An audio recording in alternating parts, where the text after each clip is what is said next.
Hello, ladies and gentlemen. Welcome to episode 137. 137. Oh, God. The greatest WrestleMania of all. Yay. Woo! Come on, let's get hyped. Yay.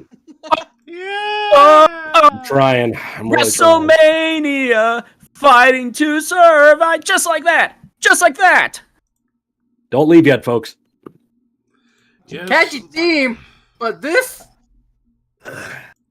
But before we get started, we actually have a special guest, first time on the show, Tristan, aka Boss Antelope, fellow metalhead and wrestling fanatic.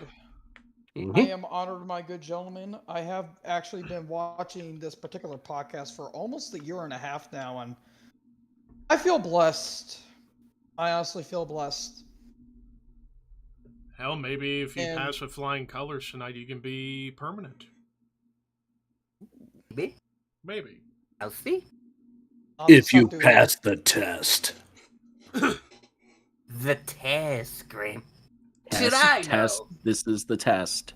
Damn it! I was about to say that. There's only the test. But Totally yeah, did not tonight... use steroids, and it was Yes, Mr. Martin, we'd like you to pee in this cup. Why? This is the test. yeah, no shit. No? Okay. You wonder where he got his name from. Why did the cup burn? Oof. It's burning. Nope, didn't pass. Nope, you're going to TNA for one match, and you're done afterwards. And you're done. Mm-hmm. And you're done. But anyway, so yeah, we are talking about the second greatest WrestleMania of all time.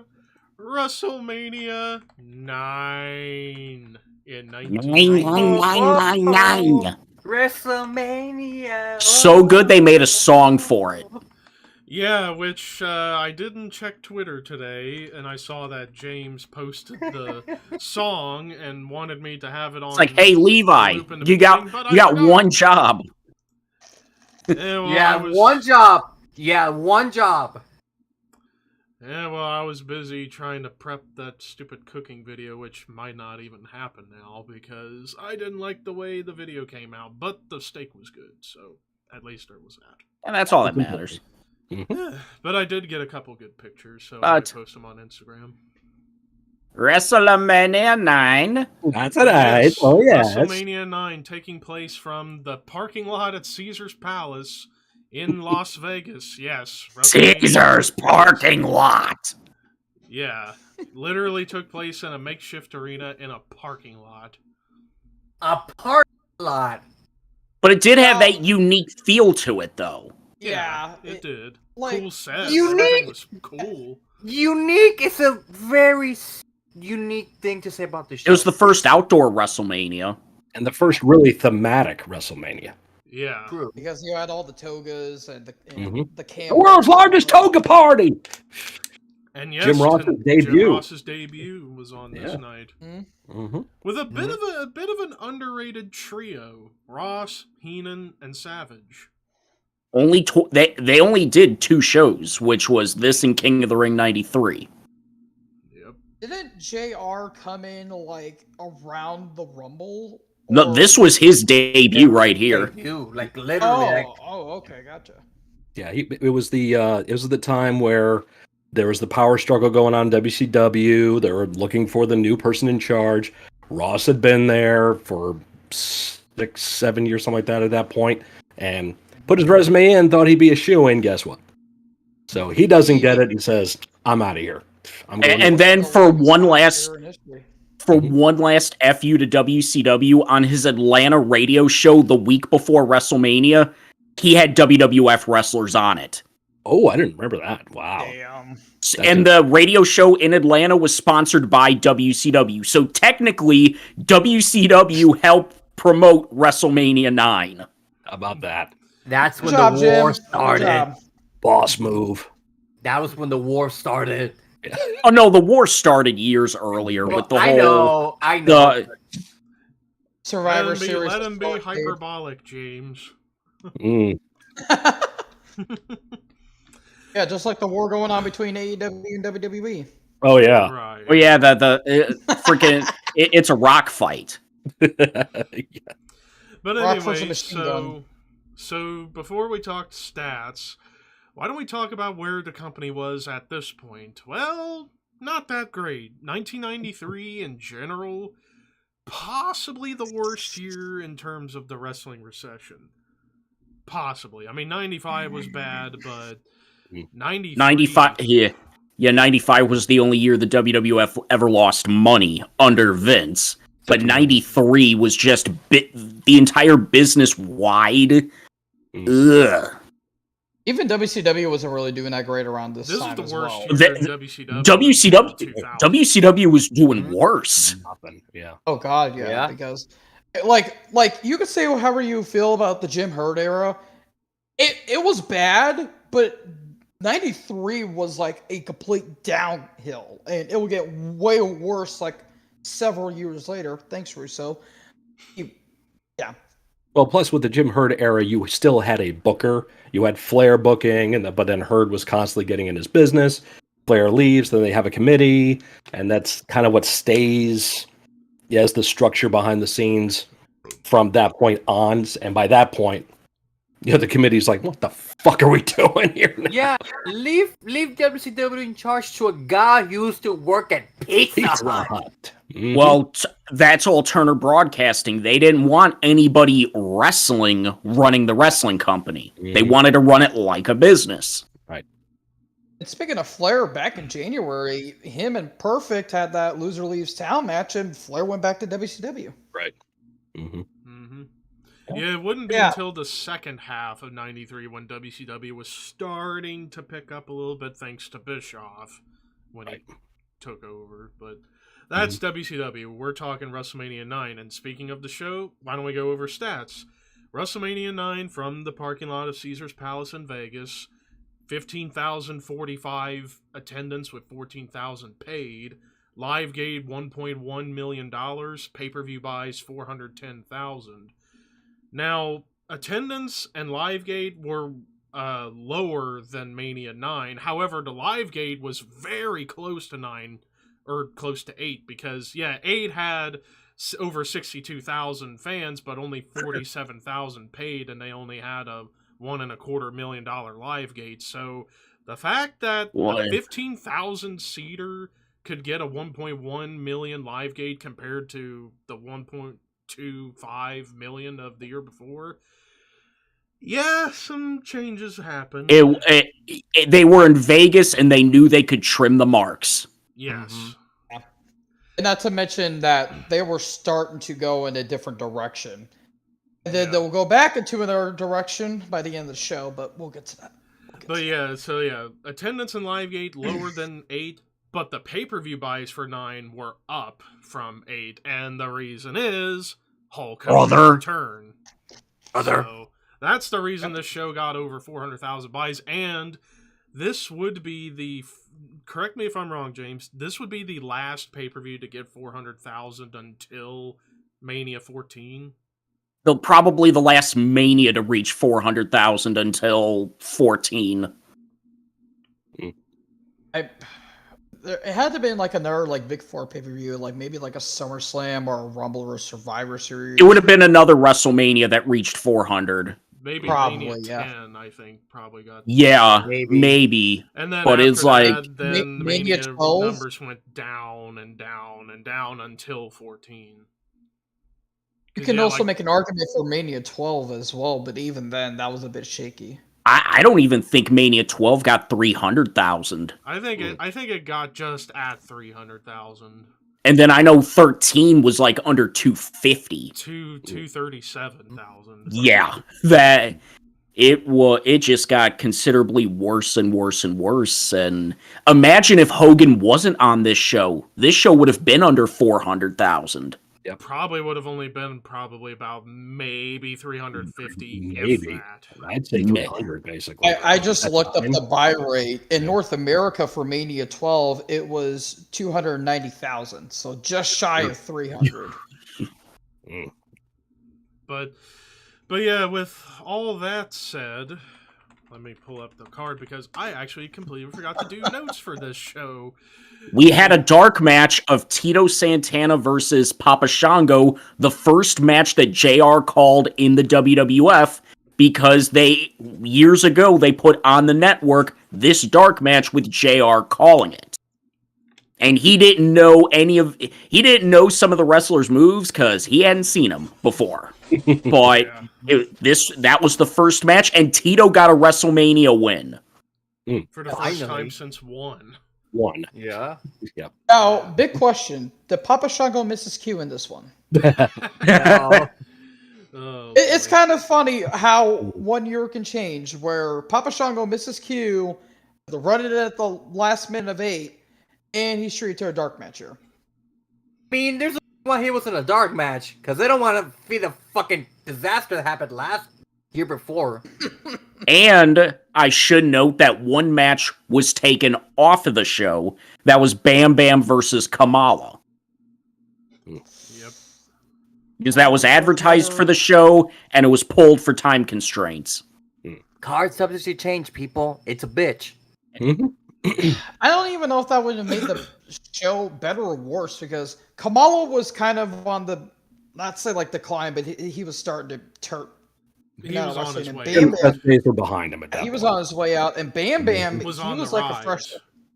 Yeah, he was becoming like one of the biggest super athletes in pro wrestling. But you look at some of the matches on this show, maybe you could have taken one of those and put Bam Bam Kamala, but who really knows? Oh yeah, we'll get to those juicy ones. But speaking of matches, why don't we get started? So 9 main card matches, and we kick things off with the first of 4 championship matches of the night. For the WWF Intercontinental Championship, champion Shawn Michaels with the debuting Luna Vachon versus challenger Tatanka with Sensational Sherry. So still continuing the Sherry-Shawn feud at this point that began when Shawn accidentally hit Sherry with the mirror when trying to go after Marty. Of course, we talked about their match at the Rumble and all that. And the rematch was supposed to happen here at WrestleMania, but Marty got fired right after the Rumble. Yeah. Why? I wonder why.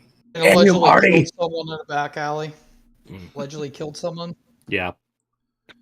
But the match here between Tatanka and Shawn was a very good opener between these two. I've always been a big fan of this match, and this might be controversial, but I think this was a better match than Shawn Diesel.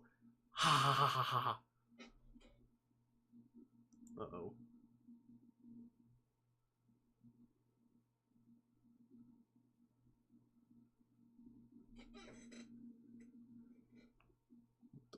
And tag. So they were really out of, okay, we don't really want to take the belt off of Shawn, but Tatanka has this undefeated streak, so what the hell do we do? Put yourself into a corner and do a wacky ass finish. WWE been doing it since 1993. But yeah, like I was saying before, my shit decided to freeze for about 10 seconds. I was trying to say that I thought this was a very good opener. I've always been a big fan of this match because it showcased that Tatanka was one of the best workers during this era. Yeah, maybe not to the level of a Shawn or a Brett or even a Razor, but he was one of the best workers that they had at this point and was becoming a big star.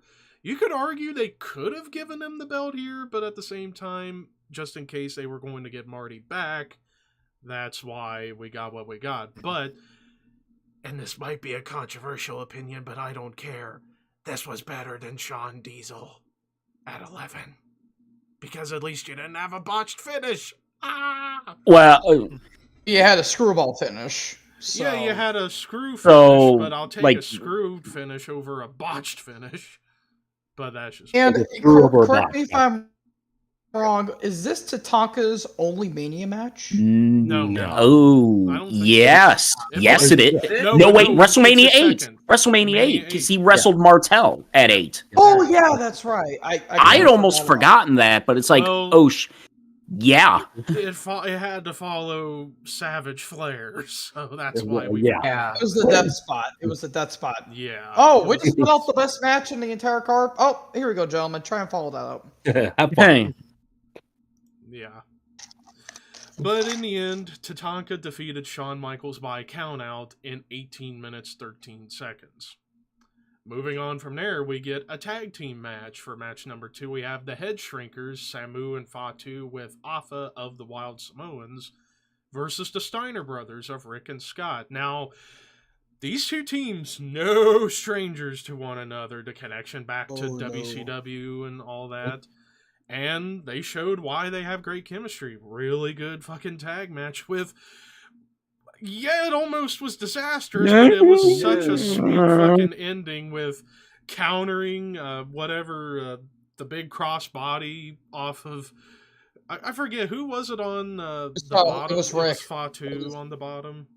And it was Samu that jumped off, and Rick was on Fatu's shoulders. And the crossbody catches fucking Samu with a power slam. That should have been the finish. It should have been the finish. And it was such a cool spot. Even Bobby Heenan popped for it. So, if you make Bobby Heenan, who's still the top heel commentator, manager, what have you, if you can make him pop, you know something was fucking badass. He always did that with the Steiners in the WWF. Yeah. Like, he was like, oh my god, they're the best team right now. Even though that they were babyface. And real quick, speaking of Heenan, the one thing that always gets me laughing about the show was Heenan coming out on the camel backwards and Yes.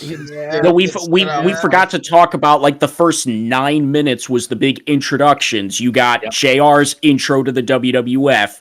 You had all the Caesar and Cleopatra, and then Macho on the sedan, and then Bobby on the camel backwards. And everything.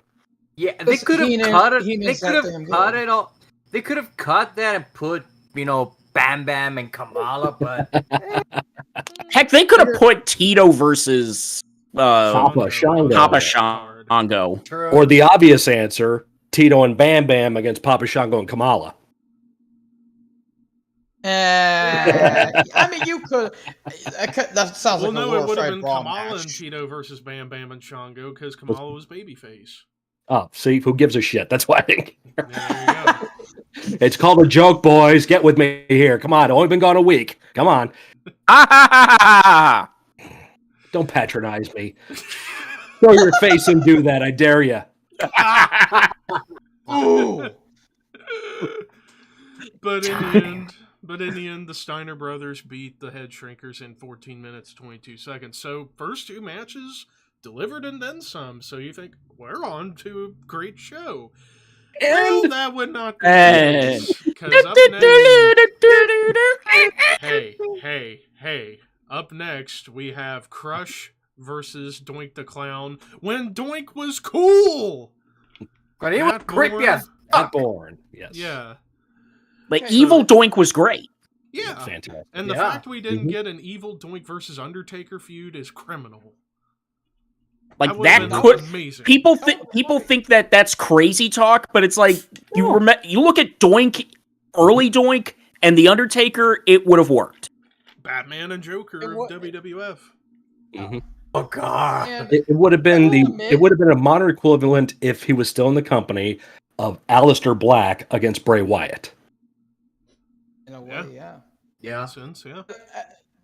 The feud leading up to this match was actually pretty solid for like a low mid-card feud with Boink playing all these evil pranks on Crush and actually getting kids to cry. Mm-hmm. So the build was good, and then the bell rang. Yeah, the match Doink, itself brah. was... Making kids cry, brah. Yeah, the match itself was... Now, it is funny to think that last week you guys reviewed WrestleMania 1, and Matt Bourne was on that show against Ricky Steamboat. That's 85. 8 years later. 8 years later, don't tell me you It's night can't and have a day. second round, okay? So, Night and day. Yeah.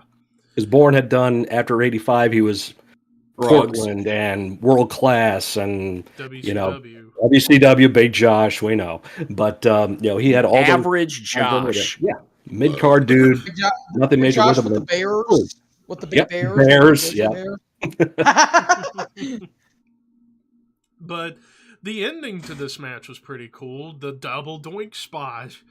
Steve Kern! Seeing double.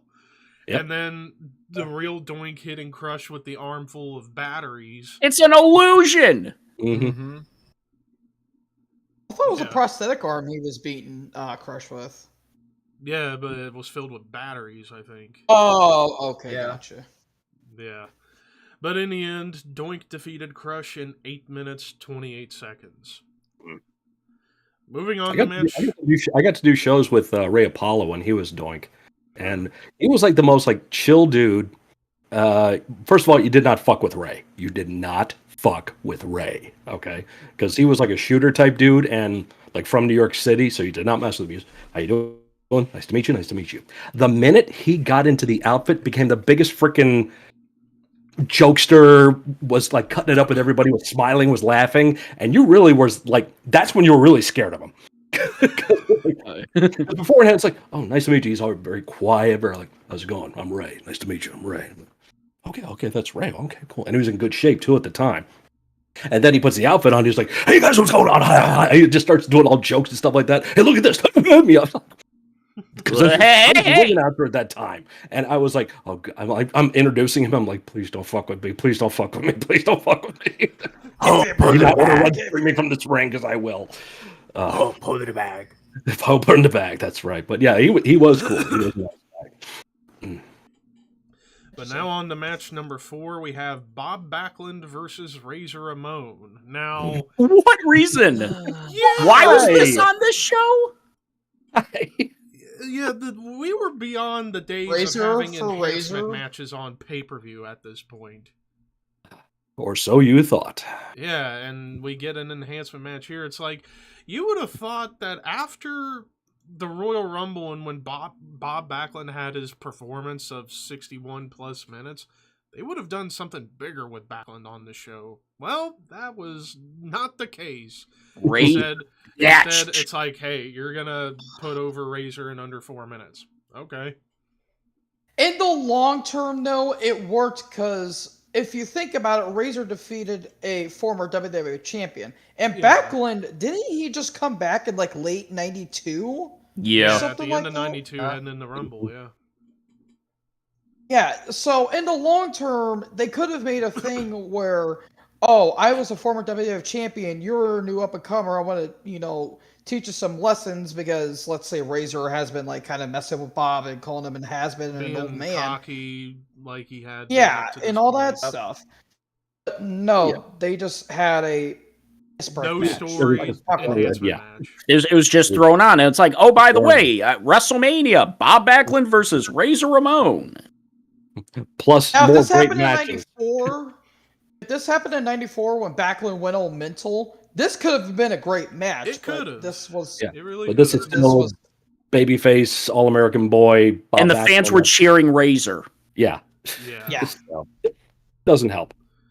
But because they wanted a new talent. But in the end, Razor Ramon defeated Bob Backlund in 3 minutes 45 seconds.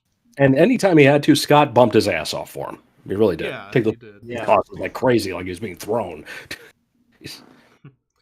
But now to match number 5. Yeah, match number 5 of WrestleMania 9.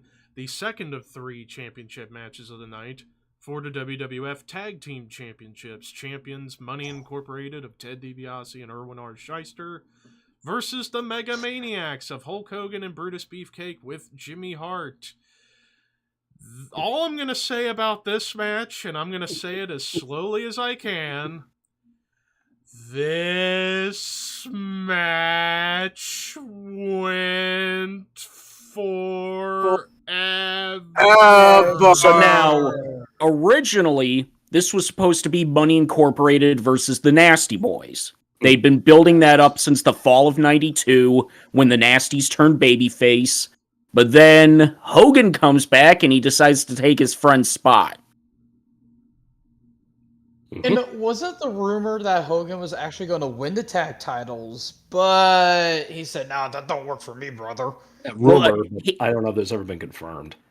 All I've ever heard is the only reason he did this match was because of what was going to happen later on in the night, And then, which seems more plausible. And then, of course, the Smith story about his black eye and how he got Rumors it. that it was Savage that decked him.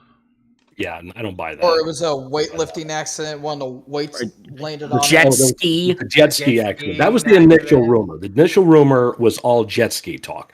There was no talk of Randy Savage until the internet started becoming a thing. So that's why I don't like it. You want a best interpretation of a Hogan match in the 90s? This is one of the best examples of it because this was a slow, detrimental match. And it was overbooked as all hell because, okay, you have a point where you don't know what the hell's going on, and you're kind of thinking, are we on an acid trip? The crowd pops because it's Hogan, but oh my God in hell.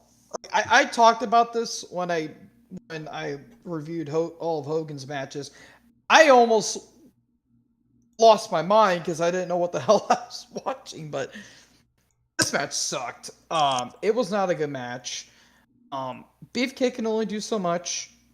Given right. what happened. The situation. Carousel accident. Yeah, Hogan, he's limited as all hell. IRS was fine, and Ted DiBiase was a very damn good heel. Ted was close to the end of his time too. Yeah, not many more months. By the end of the year, he was done. Yeah. And Hogan looked like WCW Hogan. Yeah, he was in good shape. Yeah. I wonder why. Really yeah. Oh, let's see, 93 and then 94. What happens in 94? Well, heck, what happened in 90? What happened in 92? Yeah. When they Hell, 91 is when they implemented everything and everybody got noticeably smaller. Yes. Yeah. In 93, this was around the steroid trial, and that's hence one of the few reasons Hogan left. A week before the Survivor Series is when Vince was indicted. Yep. And another thing, too, is people kind of forgot this was from tag titles, too. And even if Hogan did win the tag titles, yeah, the crowd would have liked that, but at the same time, it was just like, I'm still trying to wrap my head around what the hell happened to this match. This is another one where they're booking themselves into a corner because Hogan winning a tag title is a step down for him, even at this time. And Money Inc. can't go over on Hogan or Hogan's team. Even if Brutus takes the fall, Brutus is, he's married to Hogan now, so him losing is bad as Hogan losing. So that's why you have all the chicanery and smoke and mirrors that happen at the end of this damn thing. Jimmy Hart, why did they do that thing? Obnoxious baby faces are worse than obnoxious heels. The obnoxious thing worked when Jimmy was heel, but as a baby, he's one of the worst babyface managers ever. Absolutely. Yeah. Great. I mean, babyface got manager. myself a referee shirt. Oh my God. That's just. And then Hogan, of all people, Hogan is celebrating like that decision would actually stand. At least when Tatanka won by countout, it's like, oh shit, I didn't win the belt, so why am I going to celebrate? But here, what the fuck? Beefcake was a former tag team champion. He should have known better. Yep. It's kind of like how Luger thought he won the WWF title at SummerSlam. Except that is even way worse. That's way worse. Yeah. Uh-huh. America, brother. America. America. Fuck yeah. But in the end, Money Incorporated defeated the Mega Maniacs by disqualification in 18 minutes, 27 seconds. Jesus Christ, it did not need to be this long. You could have fit the other two matches we were talking about earlier right here. And then Hogan must pose. And Hogan must pose, brother. But moving on Don't worry. That's not the last we'll see of Hogan tonight. Uh-huh. Thankfully, that's the last time we get to see Hogan in the night. Thank God. Oh, yeah. But moving on to match number 6, we have Mr. Perfect versus Lex Luger, the narcissist. The narcissist. Narcissus. The narcissist Lex Luger. I'm going out. Yeah. Yeah, Mr. Perfect is perfect. Yeah, sure. but narcissism is beyond perfection, according to Bobby Heenan. Now, granted, the match itself was alright. It was an alright match. I feel like if this would have happened in, like, between 88 and 91, this could have been a fantastic match. If it was WCW Luger? Yes. If this was WCW Luger versus Prime Mr. Perfect, this could have been an amazing match. Really, we're not going to talk about all the sweet ass and Lex Luger's introduction with all his chicks? Oh, that's now. Well, come on. That's the best part of this match. Let's not be. Yep. Let's not lie. Yeah. Yep. It's always sweet ass. Sweet or I us. want to say another thing. I'll get to that here in a minute. I do want to comment on another thing that Heenan said. I think it was after the Shonda Tatanka match where Sherry came down, her and Luna are fighting in the background, and JR, when he was calling the second match, he says, "Oh, apparently Sherry and Luna are fighting in the back," and freaking Heenan, I always correctly say, he's like, "Oh, they're fighting in the back? Super!" We love you, Heenan. And in the Coliseum exclusive, you would actually see that fight in the training room between the two. Mm-hmm. That would have actually been a pretty damn good match because Sherry was a damn good worker. Luna, is part of the Vachons. They teased it a couple of months later, and they were gonna do a mixed tag with Sherry and Tatanka versus Bam Bam and Luna at SummerSlam, but something happened and didn't happen. Mm-hmm. At least we got Doink and Dink versus Bam and Luna the next year's WrestleMania 10. Oh, thanks for reminding me about that one, because I got to watch that next. Yeah, boss, you're not helping your case right now. Was I ever doing it in the first place? No, exactly. But in the end, Lex Luger defeated Mr. Perfect in 10 minutes, 56 seconds. Now... time for the greatest match in the history of the Oh, God! Oh, God. Scott's gone. Now, okay. First off, Undertaker's entrance. Well, hang on. So hold on. Up next, match number 7. It's The Undertaker with Paul Bearer versus Giant Gonzalez with Harvey Whippleman. Dr. Harvey Whippleman. Giant Gonzalez. Now, to be fair, Undertaker's entrance was awesome. Yes. Yeah, that's the only good thing about this fucking match. Well, the post match was fine, but the bell had to ring. Now, credit. So we get to the build up to this back at the Rumble when Giant Gonzalez debuts and beats the shit out of Undertaker trying to break his leg. Now, granted, the visual of Undertaker looking up at someone bigger than him is intriguing, and then we had to have a match. Yeah. And then the bell rang. Because hands down, the worst match of Undertaker's whole fucking career. Yeah, it is. No. And the worst match of the Undertaker has a couple that are worse. But it's like Undertaker has talked about in shoot interviews how one of the reasons he left WCW, he didn't want to work with Jorge. And then immediately when Jorge comes, it's like, oh, you're going to be working with Gonzalez. Hey, Mark, guess what? Because Taker wanted to work Yoko first. Right. Mm-hmm. Yeah. Tell you what, pal. Work with Jorge first. I'll give you Yoko after that. I would have loved for Bam Bam versus Taker at WrestleMania, then Gonzalez Taker. That would have been a hell of a match. Bam Bam Taker. Good. It really at 11, but here at 9, who do you put over? Because you're building Bam Bam, and Undertaker's Undertaker. Even in 93. There's 3 things that I would say that keeps this match from being not only the worst Undertaker match, not only the worst Mania match, but possibly the worst match ever. Stare down, Undertaker's entrance, and the aftermath. Because I have even seen and I legit forgot how dumb people are on Twitter. When Brock and Omos got announced for Mania this year, people were making comparisons to this match. And I am thinking to myself, there is no way in hell that this match is going to be like Brock and Omos. No.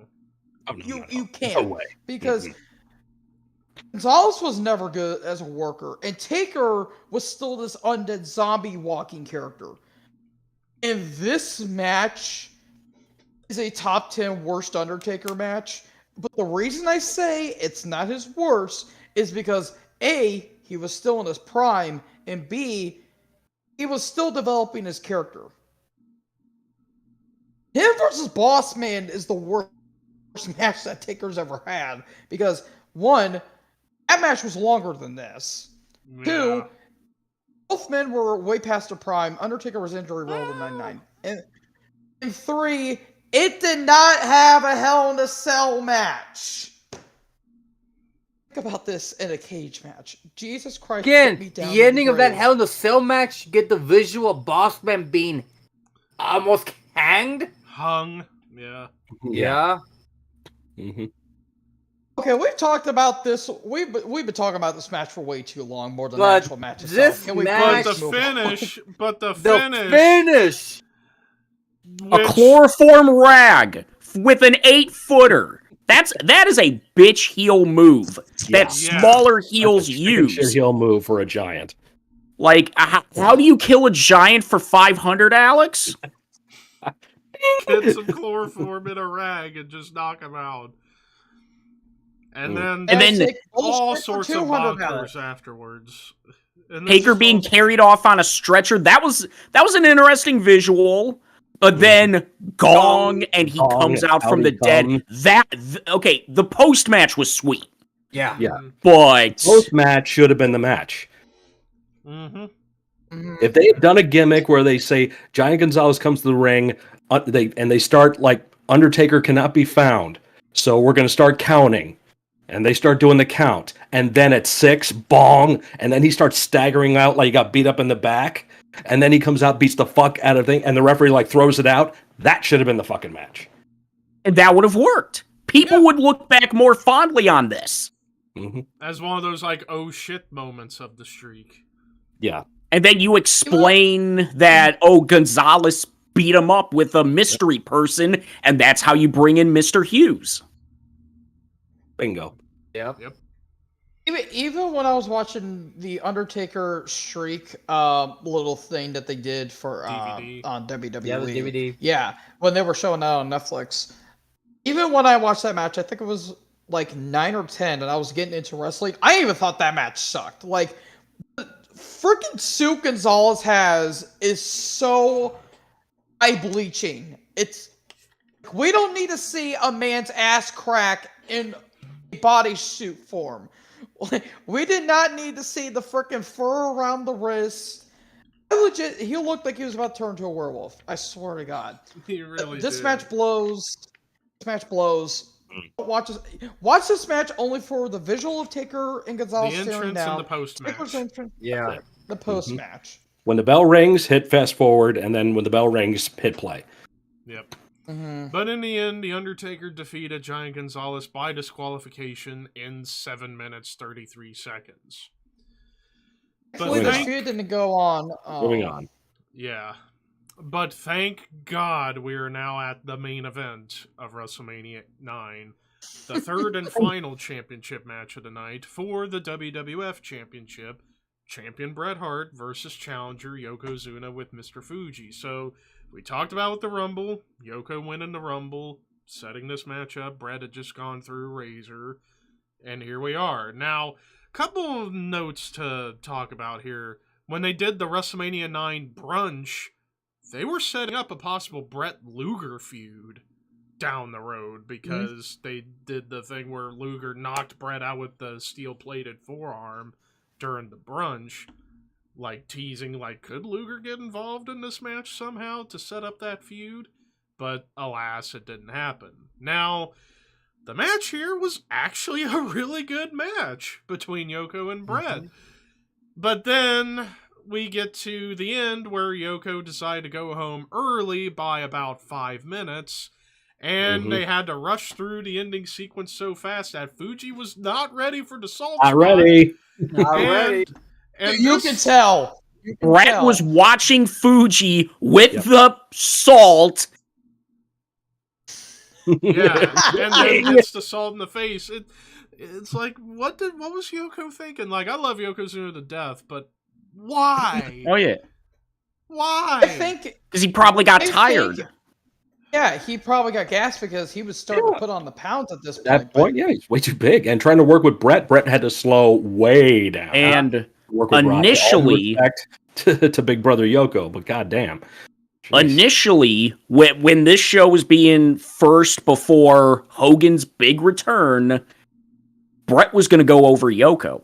Mm-hmm. And that was going to set up Brett and Luger for the summer. But then somebody came back and Yoko went over here. Mm-hmm. Because in the end, Yokozuna defeated Bret Hart in 8 minutes 55 seconds to become WWE champion.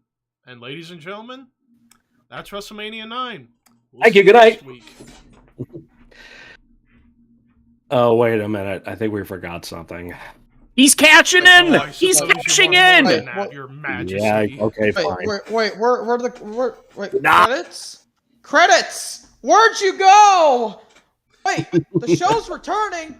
Somebody decided to cash in his Money in the Brother briefcase. Money in the Brother, yes. Well, he won the briefcase. He had the briefcase with the money in it. You know. Yeah. And that briefcase did eventually become the Money in the Bank storytelling. That one, Jericho. Mm-hmm. But it was Hogan who invented Money in the Bank. There you go. Because after Yoko wins, Fuji on the mic on all this stuff, and out comes Hogan to check on Brett, and Fuji goads Hogan into a title match, or into a match, and Brett's like, go get him, Hogan! Like, on the outside, he's pointing to tell him, go get him, brother! But in the inside... Don't you know Brett's a Hulkamaniac? Oh, yeah. But in the inside, Brett was like... But in the inside, fuck you for taking my spot, asshole. Mm-hmm. Which leads us to the actual main event of WrestleMania 9. The fourth and final championship match of the night, and the second of two for the WWF Championship. Champion Yokozuna versus challenger Hulk Hogan. Hogan, leg drop, 1, 2, 3. Hulk Hogan defeats Yokozuna. Brett wasn't even to the locker room. Nope. In 22 seconds to become WWF champion. Now Yoko was champion for less than a fucking minute. No, he was champion for like 2 or 3 minutes or whatever it was, but still. But in the end, in the real end, what happens? What does the crowd do after 1, 2, 3? Yay! They cheered. They fucking popped. That's what people forget about this moment. They're like, no, they were like, yes, they were happy at that time. But I can remember watching this in real time with my friends. We watched that and we were all like,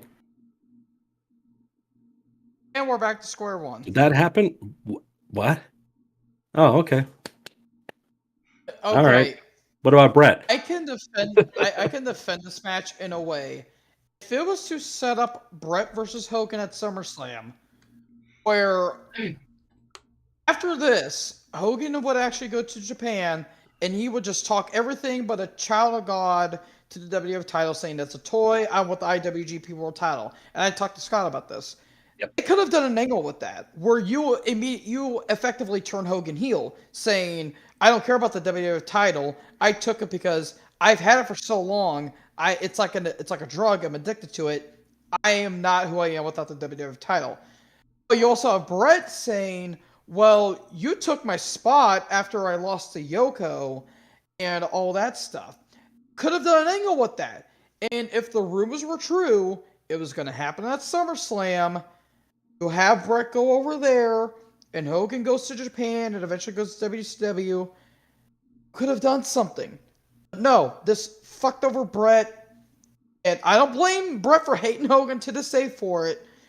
It made Yokozuna almost look worse. It made Brett look like It a made chump. Yoko this whole night. This whole night made Yoko and Brett look like idiots. Although, to be fair, I think Brett likes Hogan more than he likes Goldberg. That's true. That is true. Yeah. There was also that talk of the time that there was going to be this European tour, and they thought putting the belt on Hogan would help the ticket sales, and Hogan wound up not even doing the European tour, I don't think. So that was like a whole nother issue that that Brett had, another part of the chip on his shoulder. So, yeah, this is politics, as politics would be for Hogan at that time. I mean, turning Hogan heel at the time would not have been... Vince would not do that. Number one, he would not have been working with New Japan, because they, he already had his fun with SWS and how great that went a year prior. So... But he did. This is still when they don't really acknowledge other promotions. The only time they did that was when Flair came in with the belt. Yeah. So it's like, at that time, they're not going to do that. And they're not going to turn Hogan heel. So again, like we talked about with that tag title match, this is another booking themselves into a corner. Well, we got Hogan here. Derek wants to go over and win the title. What happens after that? I don't know. We'll figure it out.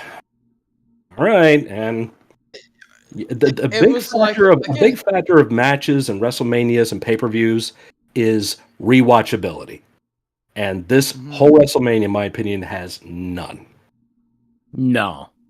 So, and that's just for me. It was like we were back to square one, because people were hating Hogan by like 90 and 91. Like, they were starting to boo Hogan. Listen to that crowd reaction in 92 when Hogan helped eliminate Sid. That crowd was pissed because they were sick of Hogan. Listen to the crowd when Undertaker beat him at Survivor Series. Yeah. And the crowd popped when Sid eliminated him in Rumble 92. Because they were sick of Hogan. Like, you can only go with the golden train until eventually the wheels fall off. And it was falling off way before then. And you just said it perfectly. This goes back to a few weeks ago when we did the Roman rebooking. There's only so long you can go with just having one top guy in the main event before people just get sick of it. And you just... It was like John Cena. Yeah. Look at John Cena. People were annoyed with... Yeah, he was over with the kids because kids like fruity stuff. Look at the marks on the internet. Kids, and he was good with the people, so that was the principal reason. Yeah, but the overall adult audience, and especially the online marks, they were just annoyed with him because he was on top all the damn time. Like with Triple H a few years beforehand, like the 03 and 04 thing where he was the Reign of Terror and all that. Reign of Terror. Yeah. Yeah, to summarize the point, there's only so long you can do with just one top guy before it just becomes too tiring. But with unless you're Bruno, you could be a top guy for 20 years and nobody will bat an eye. Exactly. Different day and age. Yeah. Yeah. Way different. It was way before the internet was even invented. Yeah. But in the end, WrestleMania 9, the show sucked, but it's only the second worst Mania of all time. Still, to me, 11 will always be much worse, because at least with 9... Well... At least with 9, you had 3 good matches. 11, you only had 2. So that outweighs everything. I think given the circumstance, you could consider the Pandemic Mania the worst. Given the circumstance around it. They made the best out of a bad situation. That was no one's fault. It was just the world decided to go to hell. I mean, 32, we talked about some of the worst WrestleManias. 32 is up there because everyone was injured, and the main event that never happened. 2 was bad.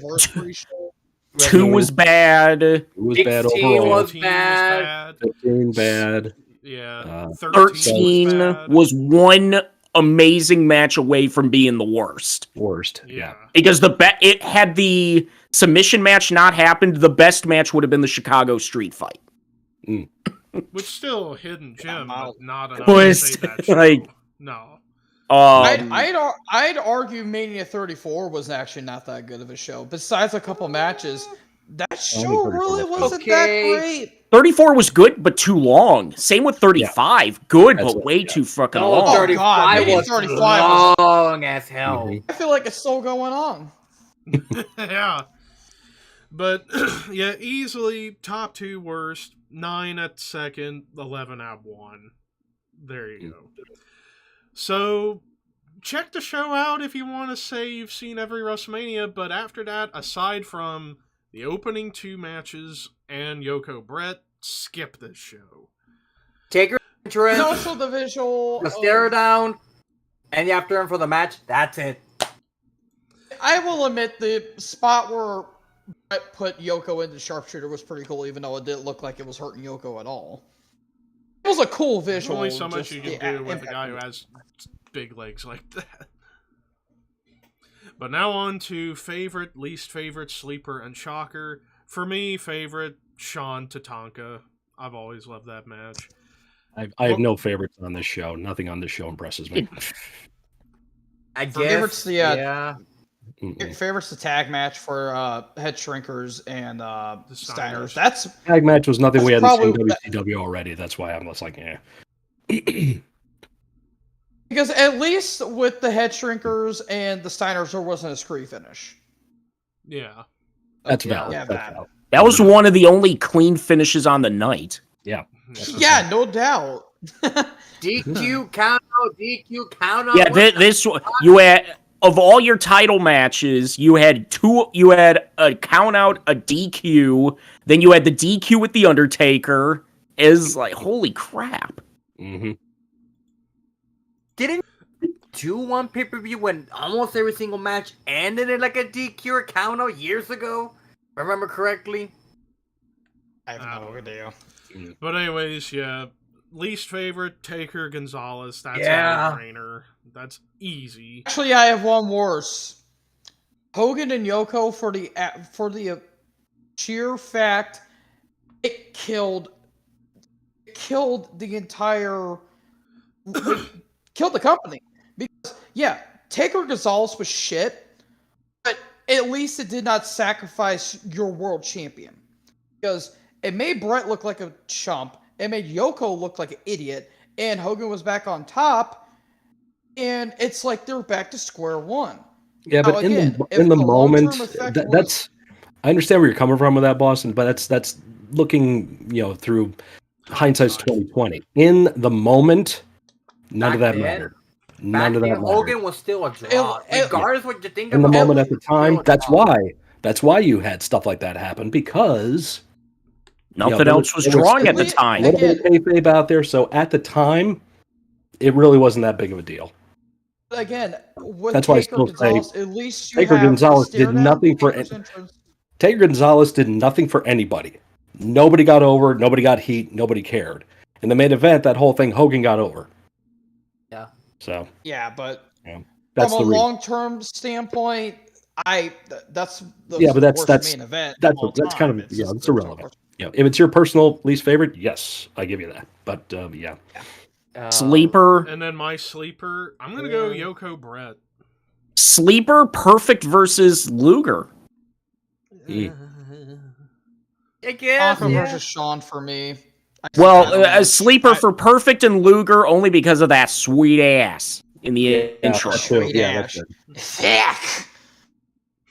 Actually, the sleeper's Bobby coming out on the camel. Actually, the sleeper is Perfect with one of those mirror girls. There you go. I'll take 2, please. And then shocker. Guess what was on that mirror in the locker room? I got a good shocker for everyone. The shocker was Hogan. Randy Savage. Nope, the fact that Randy Savage was not featured on this card. Yeah. Yeah. That's. What do you mean? I don't have a card? Well, pal, we're going in a youth movement, pal.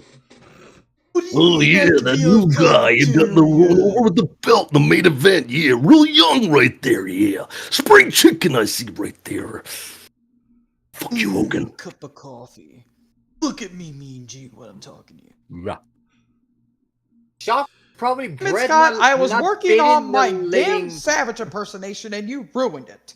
because I have to do it because I think to me, My he does all the impressions. I'm the shtick. Hey, I do gotta ask, what does Terry Funk think of WrestleMania 9? I knew you were gonna say I that. don't remember anything about WrestleMania 9 or 99 or 9052. I would definitely think about WrestleMania 69, but that's a whole other story that I'm not going to talk about with you people here.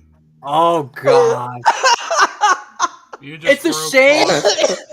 It's a shame we're like. Dude, we're 30 years away from WrestleMania 69. 69. Giggity, giggity, giggity, goo. Giggity goo. Stick around. I'm almost gonna be 20 when that happens. Jesus Christ. Yeah. God damn it. 30 years, people. WrestleMania 69. Nikita Lyons with the main event. Oh No, she's guest host. Sweets R Us is guest hosting WrestleMania 69. Push Job Endeavor. Push Job Endeavor. Push Job Endeavor. Endeavor. God. Which, by the way, we're First going to ever Push Job address. Endeavor. We're going to address a Push Job Endeavor last week that nobody wanted to answer. By the way, Was it the one that I mentioned? Yes. And I'm still not going to answer. There is a right answer for it, and I'll tell you what it is in a minute. Yeah. Push Job Endeavor. Bob Backlund, Doink the Clown, Giant Gonzalez. Okay, Endeavor A la Gonzalez. verga. Just A hit la him. verga con González. A la verga con González que se Oye, vaya para push- esa tienda. A la verga. Push Doink at the time. Push Doink. Doink. Push Doink. There you go. Push Yeah. Doink. Yeah. At the time, González. with heel Doink? That González. Yep. Vete a la chingada para Argentina. That's how mad I want to get Endeavor- Ricky to start swearing at me in Spanish. But anyway, Well, the address the one- Push Job Endeavor that we didn't answer last week. Yes, the Push Job Endeavor. Wait, the, can I get the- time real quick? Oh, sure. Endeavor Gonzalez pushed Backlund because Backlund would actually win the title in a year, and you could job Doink, but you could still make Doink an evil clown in a way. I understand why you all want to push Doink. Yeah. Even if he loses, he could still be like an evil prick to the kids. And Oh, yeah. He look can into lose another the one match, who had the same act in a little bit. but then keep getting his heat back after the match. He can still do his shtick, get the gimmicks in there and do all that stuff to where, like, hey, I lost. No, you didn't. That kind of thing. So, yeah, that's valid.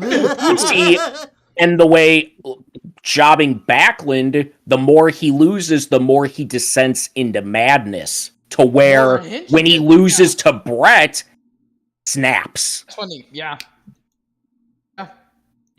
But now Scott to criticize us for not answering something. I'm not criticizing. I'm going to answer it. All right. So, Ricky, would you please remind everybody what it was? Oh God, I don't remember. You're not. I'll tell you what it was then. It was Was it Andre Hogan and Piper and Hogan. Right. So the answer is, and I'm going to be expecting the. I know the questions are going to be asked. The answer is, you push Hogan, you job Piper, you endeavor Andre. Waiting to see. Because Andre Waiting can to kind see. of go to Japan. Piper's still a heel, but Piper can lose by DQ and count out and still keep his heat. Mm-hmm. And Andre can do stuff in Japan, and Hogan is the cash cow. See, Pretty much. There you go. You guys knew the answer. And Andre, he can probably wasn't Giant Baba working around that time too, or was he retired? Yeah, him and Baba can have like those. 85. So yes, because it's he's not too. Him and Baba can have those giant matches. Absolutely. And Piper, he can. He's always down to do heel stuff. And Piper's even said, "Now, if I win, what does that do for Hogan? Mm-hmm. And if Hogan wins, what does that do for me?" Because there's also the story that you could say, okay, Endeavor Andre, and exactly, you guys are very proud of you. You guys said he can go to Japan, he can make their money there, he can live high off the hog there, make his money, take his time, do whatever he needs to do there, be a king there, and then in a year you bring him back. Like, they were going to turn you heel and work it with Hogan. They can always bring him back and do that. Not very boss. Now Piper, you start jobbing Piper, what's going to happen? Roddy's going to get pissed. Yeah. Turning So baby face. So maybe Roddy would renegotiate to go back to Jim Crockett Promotions? And would Roddy Piper fit right in to back up Dusty Rhodes to feud with the Horsemen? Mhm. You could probably That would be reunite his feud interesting. with- You can That'd be reunite his feud interesting. with Greg Valentine from that dog collar match. So, I mean, well, Valentine was in WWF at that point. But reignite yeah, some stuff against Flair. So that's all sets it up. In the meantime, Hogan rides off and does all this stuff. Because honestly, think about it. What big, incredible money-drawing angle did either Piper or Andre have after WrestleMania 1 and right before WrestleMania 3? Hogan. Kind of the boxing match, but not really. No, the Hogan thing. No, we're not talking about that. Between the Hogan thing before WrestleMania 3 and after WrestleMania 1, was there anything major that either one of them did? No, because Andre at Mania 2, he was part of that. He would feud with Stud. He'd feud with Bundy. Giant Machine and filming the Giant Machine thing. And he was doing Princess Bride. So he could have gone off and done Hollywood stuff too if you endeavor him. Boom. He can do all that stuff, free time, all that stuff. was doing this stuff with Mr. T and which Andre did not at WrestleMania 2 just as easily, even though they did this on Saturday Night's Main Event, you could have had T against Bob Orton Jr. in the boxing match WrestleMania 2, and it would have been just as successful, which it wasn't anyway. So there really wasn't anything major that Piper did after WrestleMania 1 besides working with this person, working with that person. Eventually he went away for the knee surgery, comes back, does the whole flower shop, Piper's Pit thing to leave his match with Adrian Adonis. And let's be honest here, WrestleMania 3, if Piper wasn't set to retire after that match, would people really be talking about it and romanticizing it as much as they are? Because it's not a good match. It's not. So. What, the Adonis match? No, it's not. That match was bad. Adonis and Piper. It's not. It's not. That's kind of. Besides the haircut, I actually like that match. Yeah, it's not good. I like that match. It's not good. Hey, you like it, but it's not good. I'm telling you, it's not good. That one crowd jumping the guardrail and y'all hoot and holler with Piper. That was pretty fun. Would he have done that if Piper wasn't leaving? No. Thank you. I always thought it was a good match, but no. There's a reason why it's on like 6th or 7th on that card. Yeah. That's fair. But there you go.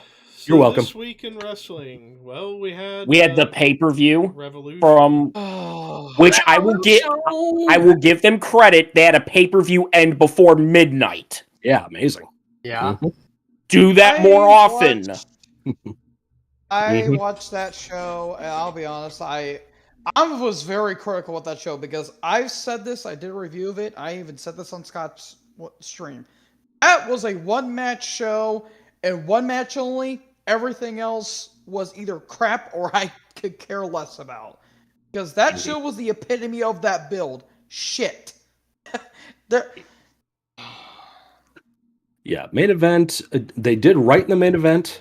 I was, and oh my god, that when you guys were talking about what could possibly happen at the end of that match, when James was fantasy booking the idea there of like going 0-0 or whatever it was, and then low blow right at the end there, and it's DQ, but he doesn't win the title. I thought they were going to do that because that sounded so right.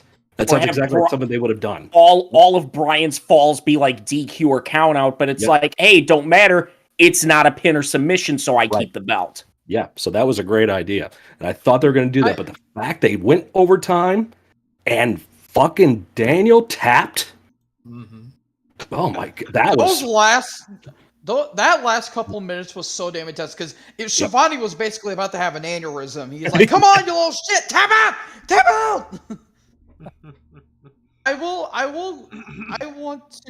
to know who want to come up with a spot where Brian got the first fall clean, which kind of got me confused, and then they went a little bit, and I'm still trying to process why. And then Brian gets hit with a low blow, so he gets a freebie, and then MJF gets 2 quick falls back to back. I'm thinking to myself, whoever came up with that spot is a genius. They need a raise and a BJ afterwards, because that was absolutely amazing. What if it was a woman? It's Hey, It's leave not it to quite that. the same thing, but it's kind of a callback to Brock versus Kurt when Brock took the chair to Kurt, gave Kurt the fall, and then took a couple. Yeah. And that freaking tombstone into that first of all, that table exploded when MJF did the MJF was doing a bunch of stuff he normally didn't do. Doesn't do, yeah. It was one of those, yeah, I can do all the stuff your faves do, but I don't have to do it all the time. Right. And the media scrum after the match that he had. The pickles. pickle. Dude, Pickles. now see, now I want to get some of those pickles because those sound good. Oh, That was Oh, that's a good fucking pickle. Anybody want one? You want a pickle? No, I'm serious. What's pickle? Come on. And somebody actually took it. Oh, God. Now fuck off. Pickle Freeman. Pickle Freeman. We gotta get a fucking t-shirt. A fucking Dude. pickle. Pickles are better than muffins. Oof. I know that was the whole thing. That was the tired whole of thing. work. So that is the case. I'm all I tired hate of pickles working with myself. the dough. Mm. But yeah, so that was masterfully done. So freaking good with that stuff. Show A lot was. of people say it's the best Iron Man match of all time. People saying it's better than Brett versus Shawn. Well, of course they're going to say that. Of course they're gonna say that. Yeah. I will admit though, I kind of agree. By a pube here though, I do love Shawn and HBK, even though or not Shawn HBK, Shawn and Brett, even though a lot of people say it's a boring match, which you're going an hour long. What the hell did you think? That's a match that I got to go back and watch in a couple of weeks. When I talk WrestleMania 12. And it's one of those matches that it's one of those polarizing. You're either on one side or the other. Yeah. You either thought it's the greatest match of all time or this is the most overrated piece of crap ever. It's very divisive. Very divisive. I don't want to comment on the other matches though, because other matches I really do not care about. Okay, the opening, not the opening match, but the pre-show match between Lucha Bros, Briscoes versus Varsity Athletes, that could have been honestly on Rampage in all honesty, but glad that Mark got a pay-per-view match in some capacity, so that was very nice. Okay, Jericho and Starks, they were making me not care about Ricky Starks, which is a damn crime. That's bad. That's bad. Oh God. Yeah. Watching Jericho run makes me out of breath. And it's legit watching like a human beanbag trying to run on a treadmill. Thank God Ricky won. Okay, here's my thing though. So all the Jasshole Society are banned from ringside. And here comes the little dwimp that is Sammy Guevara. He comes down to the ring and actually Andrade comes the hell out of nowhere and attacks him. If he would have gotten to the ring and attacked Ricky, wouldn't Jericho lose? They did not touch upon that at any stretch of the imagination. But Ricky won. Thank God. Get us away from this damn feud, which they are. Already are. A lot better. Mm-hmm. We get to the final burial match, which they never damn explained, by the way. Okay, Oh, yeah, Cage Christian, and Jungle Boy. yeah. They've been building this up ever since Road Rager from a few months Last back. year. Yep. Yes. Now, I understand Christian was injured, and Luchasaurus was involved, and Jungle Boy had to get through him in order to get to Christian. Feud was stale by that point. I have never been so bored in a match since the last time I can remember the time I was bored in a match. That match was so damn boring. I about fell asleep twice watching the match. It was stupid. I just did not care for the feud. Jungle Boy looks like he needs like 15 things of shampoo and conditioner, but that's besides the point.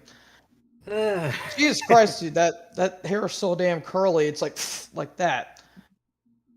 And okay, that Concerto looked pretty damn brutal, I will admit.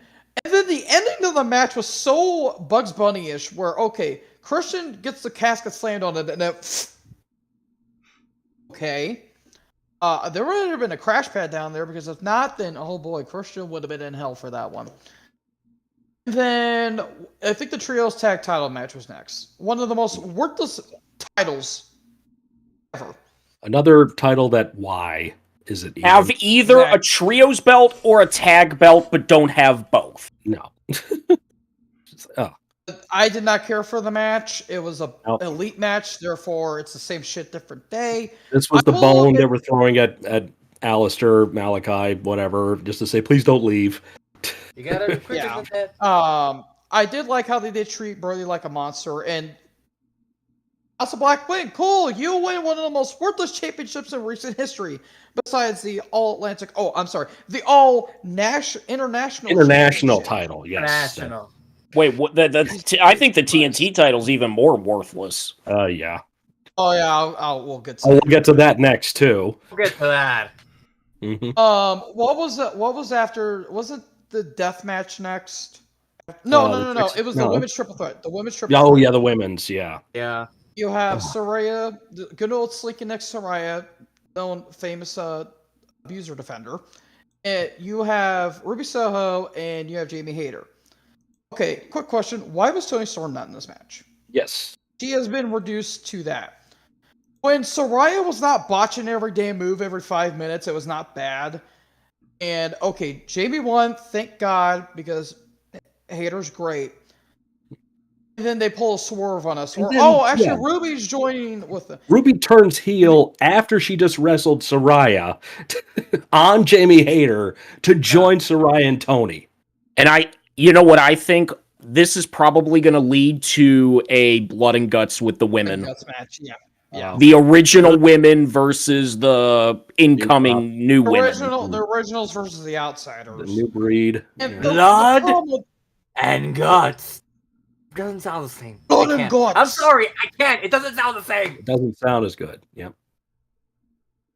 Oh, and the Ruby wants to leave. She does not look like she wants to beat her. No, you can tell. Then we get to the death match next. Which I heard was actually great. It's a death match. It's a Texas death match. Mm-hmm. You know? Yeah, there has not been a good death match since Harris versus Storm at Sacrifice 07, and there has not been a great one since since Vader versus Cactus from Halloween '93. This is one of the worst matches I've ever seen. This is the worst match I've seen this year, because you have a stipulation where you get to do a lot of hardcore garbage bullshit, and they're gonna bleed. Here's the thing: Moxley bleeds every time he's in a match. When I saw Moxley live, he fucking bled. Even when he took on Evil Uno, Uno bled, but Moxley bled afterwards because he got hit with the barbed wire fist. So, right there, you're basically making blood not special anymore. I didn't care for the blood in this match. The weapons were overloaded as hell. Okay, you have barbed wire, you have bricks, you have the trash can, you have the chairs, you have the chain. You have all this bullshit going on. It's literally a glorified GCW match without the thumbtacks and the door. Fluorescent light tubes. And the door. Oh, and the door, too. How can we ever forget about that precious door? This match was shit. Like, this was a terrible match. You wonder why Brock didn't want to do this shit at WrestleMania 32. Yeah. No chainsaws for me, please. This match was horrible. This was a horrible match. I know a lot of people say it was great for how violent it is. I could have given less of a fuck. If you wanted to base around them beating the shit out of each other and occasionally getting the weapons, that's fine. They were doing it every time they did a spot. And hence, I did not care for the match. And it went way too damn long. Why did it go over 20 minutes? Mm-hmm. It went over 20 minutes. When you had a match, and your main event is guaranteed to go an hour, you don't need any of your other matches to go over at least 12.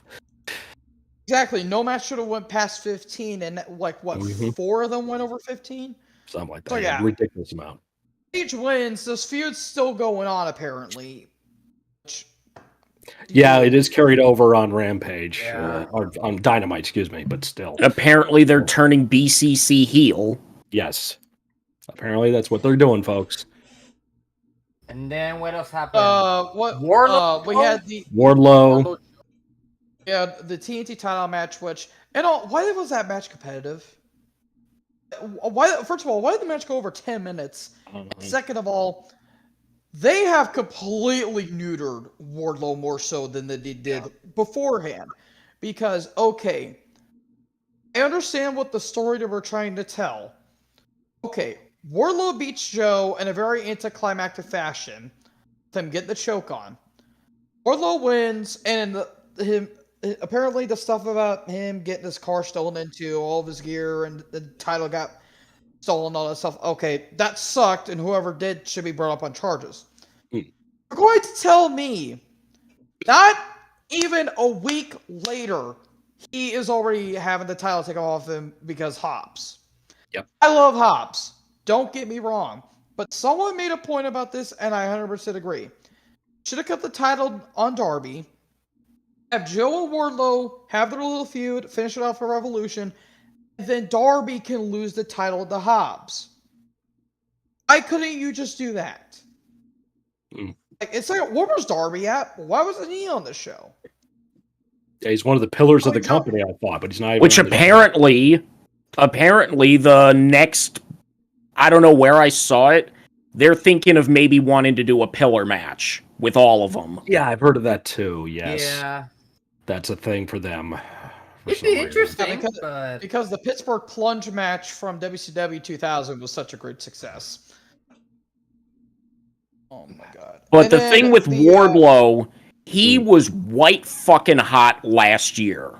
And now all of a sudden he's worthless. When he powerbombed the hell out of MJF, that was great. And then you put the TNT title on him because Scorpio Sky is injured. Does anyone remember his title reign? No. Does anyone remember the TNT title situation? No, because it was getting passed around like Sonny in the 90s locker room. It was getting hot potatoed every 5 minutes because Sammy had the title, then Scorpio had it, then Sammy had it, then Scorpio had it. Don't you dare question it, because QT Marshall will call you out on Twitter. He called out Raj Giri for calling out the booking. It's like, well, you don't understand. You're not here. And it's like, okay, next time a restaurant screws up your order, don't complain. No. Because you're not there, you don't know. I did not order onions on my burger. I had pickles. Well, guess what? You don't work in a restaurant, so fuck your pickles. By the way, yes, the story goes that Wardlow got his car broken into, his gear was stolen, and the belt was stolen. What? The belt is sitting on a pillow right next to the commentators, and it's on camera on Dynamite. That was a replica belt, I'm pretty sure. It doesn't matter to me, because that's still the belt that QT takes to give to Hobbs. So if it's a replica belt, and it's not supposed to be really, well, it's just a replica belt, why did he do that? And why was it even sitting there? And that's just idiocy. And see, and you know the belt that was stolen from Wardlow's car? That too was a replica. They've been using re-leathered replica belts. Okay. I figured they were going to say that QT was the one who broke into Wardlow's car, and it was an angle because this is exactly what happened to Jericho after he won the title. Remember that deal? Yeah. That was like a flashback to when Bruno's belt was taken from his car back in 70 or 60, whatever it was, when he had the championship in the back of his car and went to have dinner. He came back, the belt was gone. Okay, and then the tag title match, 4-way. Yeah. Only people that were over, besides the comedy goofs, were the Acclaimed. You could have heard a pin drop when the Guns won. You could have legit heard a bit. Like, that crowd went silent. Because everyone showed up. Because everyone at this point was like, "Oh, it's too fucking Let's just get to the Iron Man match." Exactly. Everyone was exhausted, and nothing against the Guns. They're not bad. They were just not ready. They are not ready for a title run. FTR come down. Thank God their tag division is safe for a few months. And yeah, that's about it. And then the Iron Man match, the best match of the year I've seen so far, and we're just getting started. What else? And happened? actually, the little segments they did on Dynamite when MJF and Bryan were talking, that was damn good stuff too. Like MJF saying, "I'm having a rebar mitzvah next week," and Bryan says, "I think it's time for me to go home." Go home. Mm-hmm. And I think going home means he might be doing some ROH stuff. Yeah. Because Eddie Kingston quit AEW and now he's in Ring of Honor and he's probably taking the belt off Claudio. Yep. I could say maybe Mark Briscoe can do it. Mark would be the right thing, but they got to ride that wave soon. Which I think they actually did that with. Who did come out to challenge on ROH TV? Wasn't the TV champ? Well, it was Joe, wasn't it? Yeah, he challenged Joe for the TV title because they're vacating the tag belts and they're doing a ladder match at Supercard of Honor. Okay. For the Sky ladder match, yeah. Yeah, that was Revolution. A match show. Those are my thoughts, though. If you guys disagree, my guess. I don't disagree at all. Nah, I mean, I didn't see it. I didn't completely hate the event, but I wouldn't consider it one of my favorites either. Mm. But I was just happy the fact that it ended before midnight. Yeah. Because I thought it was going till like 1 a.m. I thought it was too. Thank God. But on to the WWE stuff. So I want to talk about this part. So Monday night on Raw, very end, you had Sammy versus Jimmy. Jay comes out, and again, they keep throwing curveballs. Here, it's like Jay teasing, like, I'm sorry, Jimmy, but I just can't do it. And he comes out to talk to Sammy like, hey, I trust you. Hug, raise hand, boom! Super kick. Reaction! You really thought I was going to choose you? And then the crowd was like, no! And then Cody coming out to help. That crowd was eating it. Yeah. Yeah. But Sammy should have won the title, people. Yep. Yeah, well, I think Sammy, I think thanks, Meltzer. Spit it out, Meltzer. I do want to say, though, they aren't really evolving KO as much, but I understand from a storyline perspective, he does not trust Sammy after what happened at War Games. They're taking their time getting there to putting them back together, which is smart. Because they only have a couple weeks left of television to build it up. Yeah, because think about it. Like, say, at Elimination Chamber, when KO came out to help Sammy even the odds, it would have been too quick to put them together then, because you gotta, again, callbacks to what happened at Survivor Series. Classic wrestling storytelling at its finest right there. You want to drag these things out to get to the destination. Sometimes the destination, or sometimes the journey is as good as the destination. Yeah. Mm-hmm. Yeah, so there's there's still plenty of room to go with this angle, to drag it out. It's not going to be like, okay, boom, it's a tag match, here we go, and then we're going to try to milk it for a couple of weeks. No, it's like building and building. I'd like to see it if it was just like the match is made official at WrestleMania. It's like Sammy's got a tag title challenge against the Usos.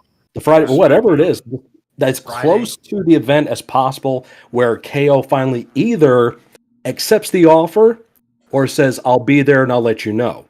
And then it's like Sammy takes on the Usos by himself for the titles, because he's like, I have to do this. And KO's watching from the back. He's looking at the monitor, and then he starts pacing because he sees that Sammy, if they did it, was bleeding or whatever, and just build the angle up. And finally KO says, fuck it, and he makes it out to the ring and does the big save. That fucking crowd will go nuts with that. Oh, yeah. So, you gotta do that. But I do want to... Oh, go ahead. I think I know what you're I was gonna say, and it's like, people think, oh, they're just gonna keep Usos and Roman together forever. No, what I could see now, I'm trying to think of another direction they could go with this whole thing. I keep trying to think these things now, but they just keep throwing curveballs. What if, because I saw this on Instagram as well, like, what if sometime in the summer we get, like, Money in the Bank in the summer?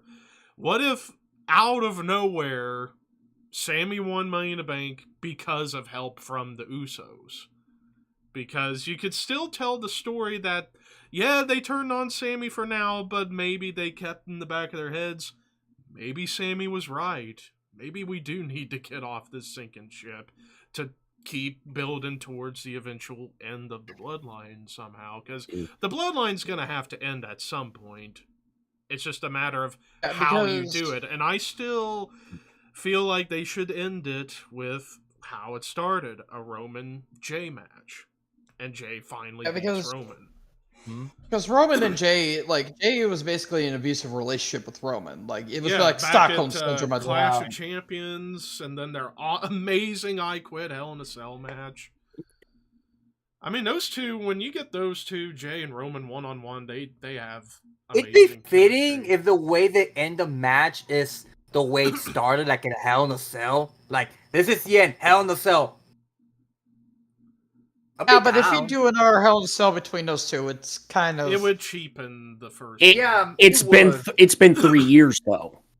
That is true. But still, I don't know. I don't know if I would have done that. Oh, and Scott's gone. Oh, technical difficulties. He'll be back, I'm sure. Yep, I gotta pee. But yeah, I gotta ping. I gotta piss.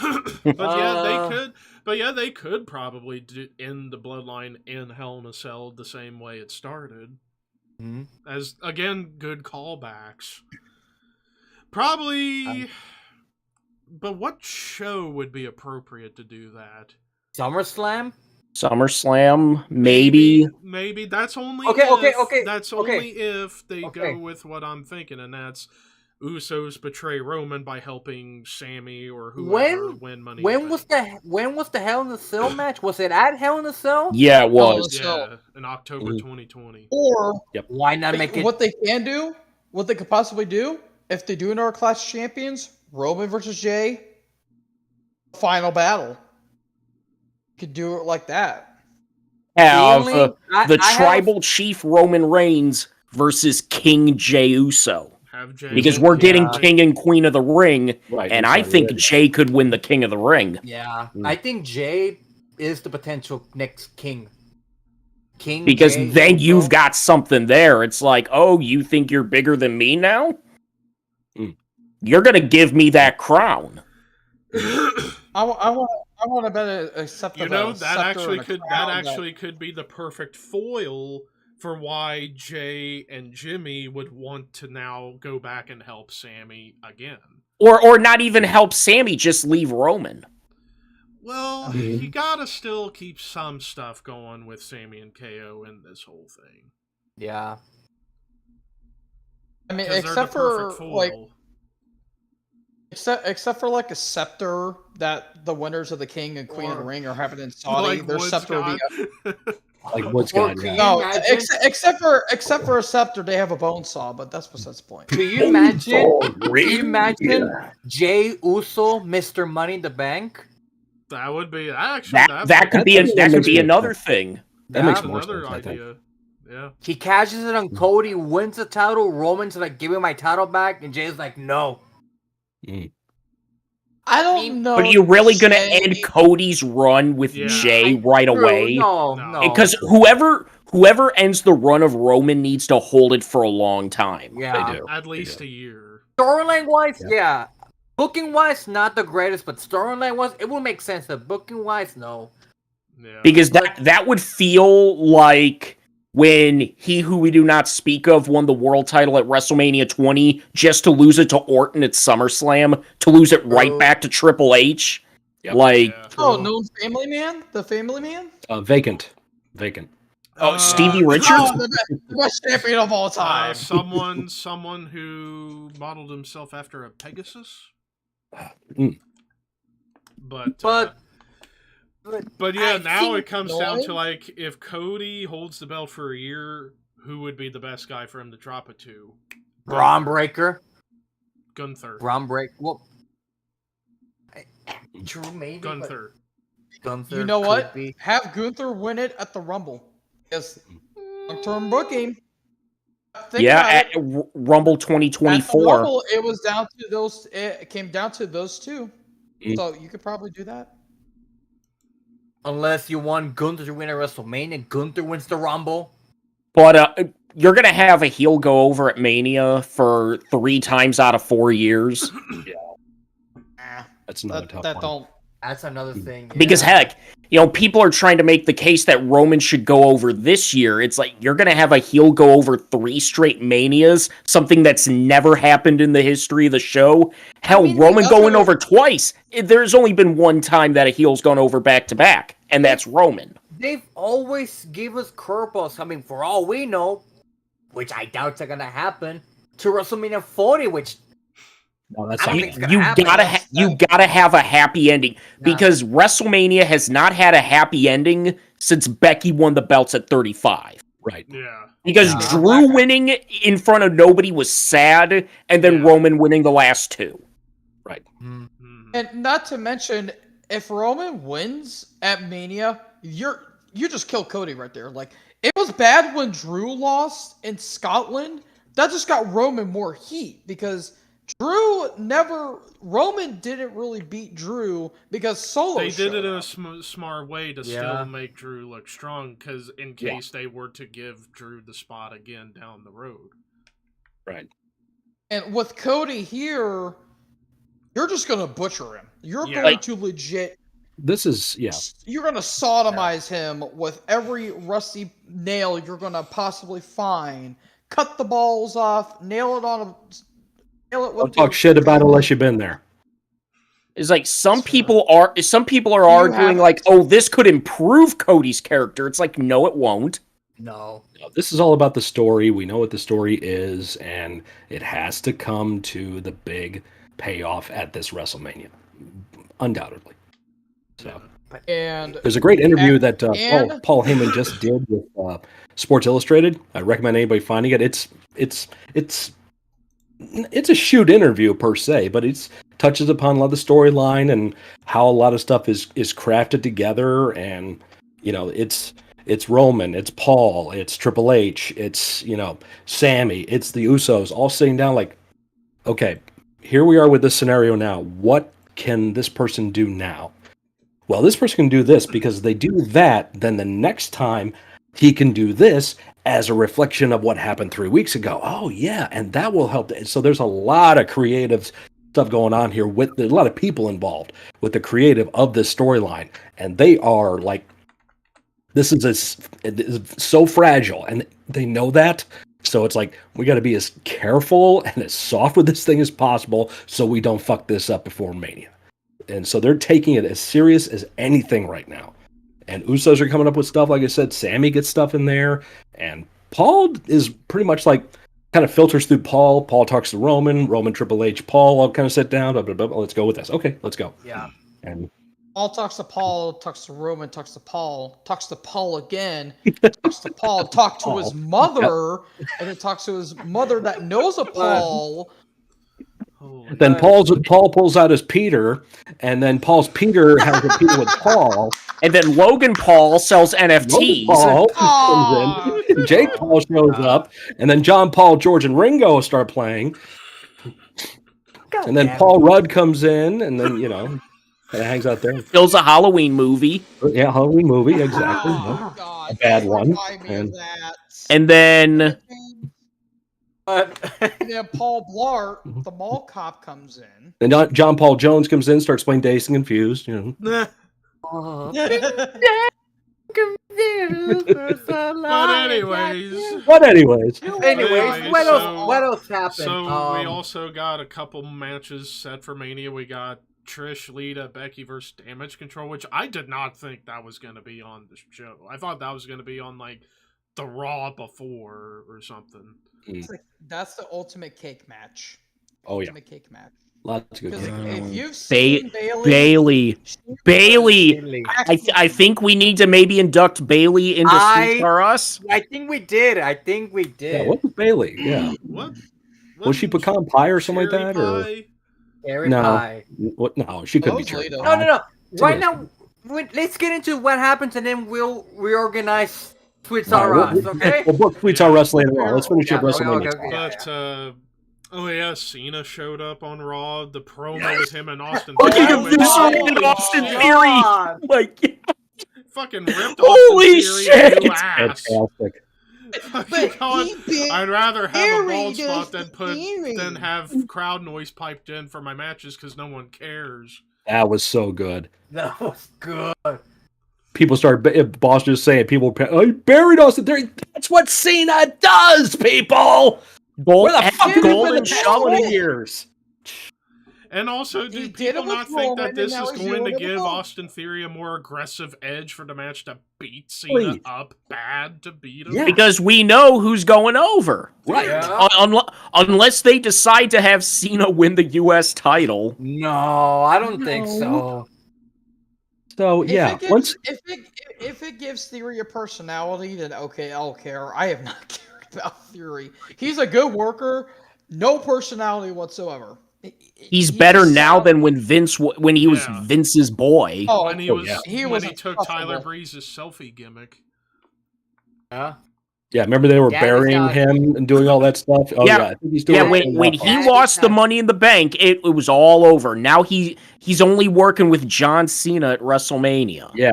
Mm.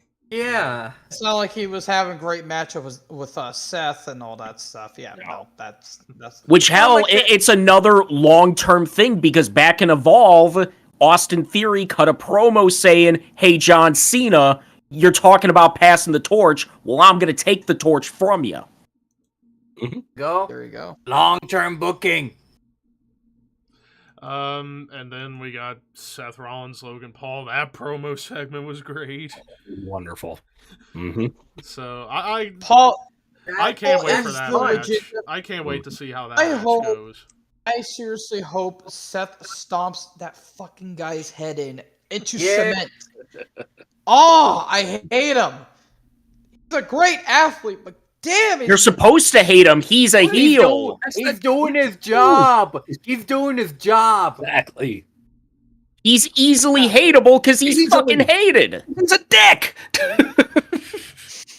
He was- was as big it was of a almo- dick as people make him out to be. It's almost like he was born to be a heel pro wrestler. Right. Yeah.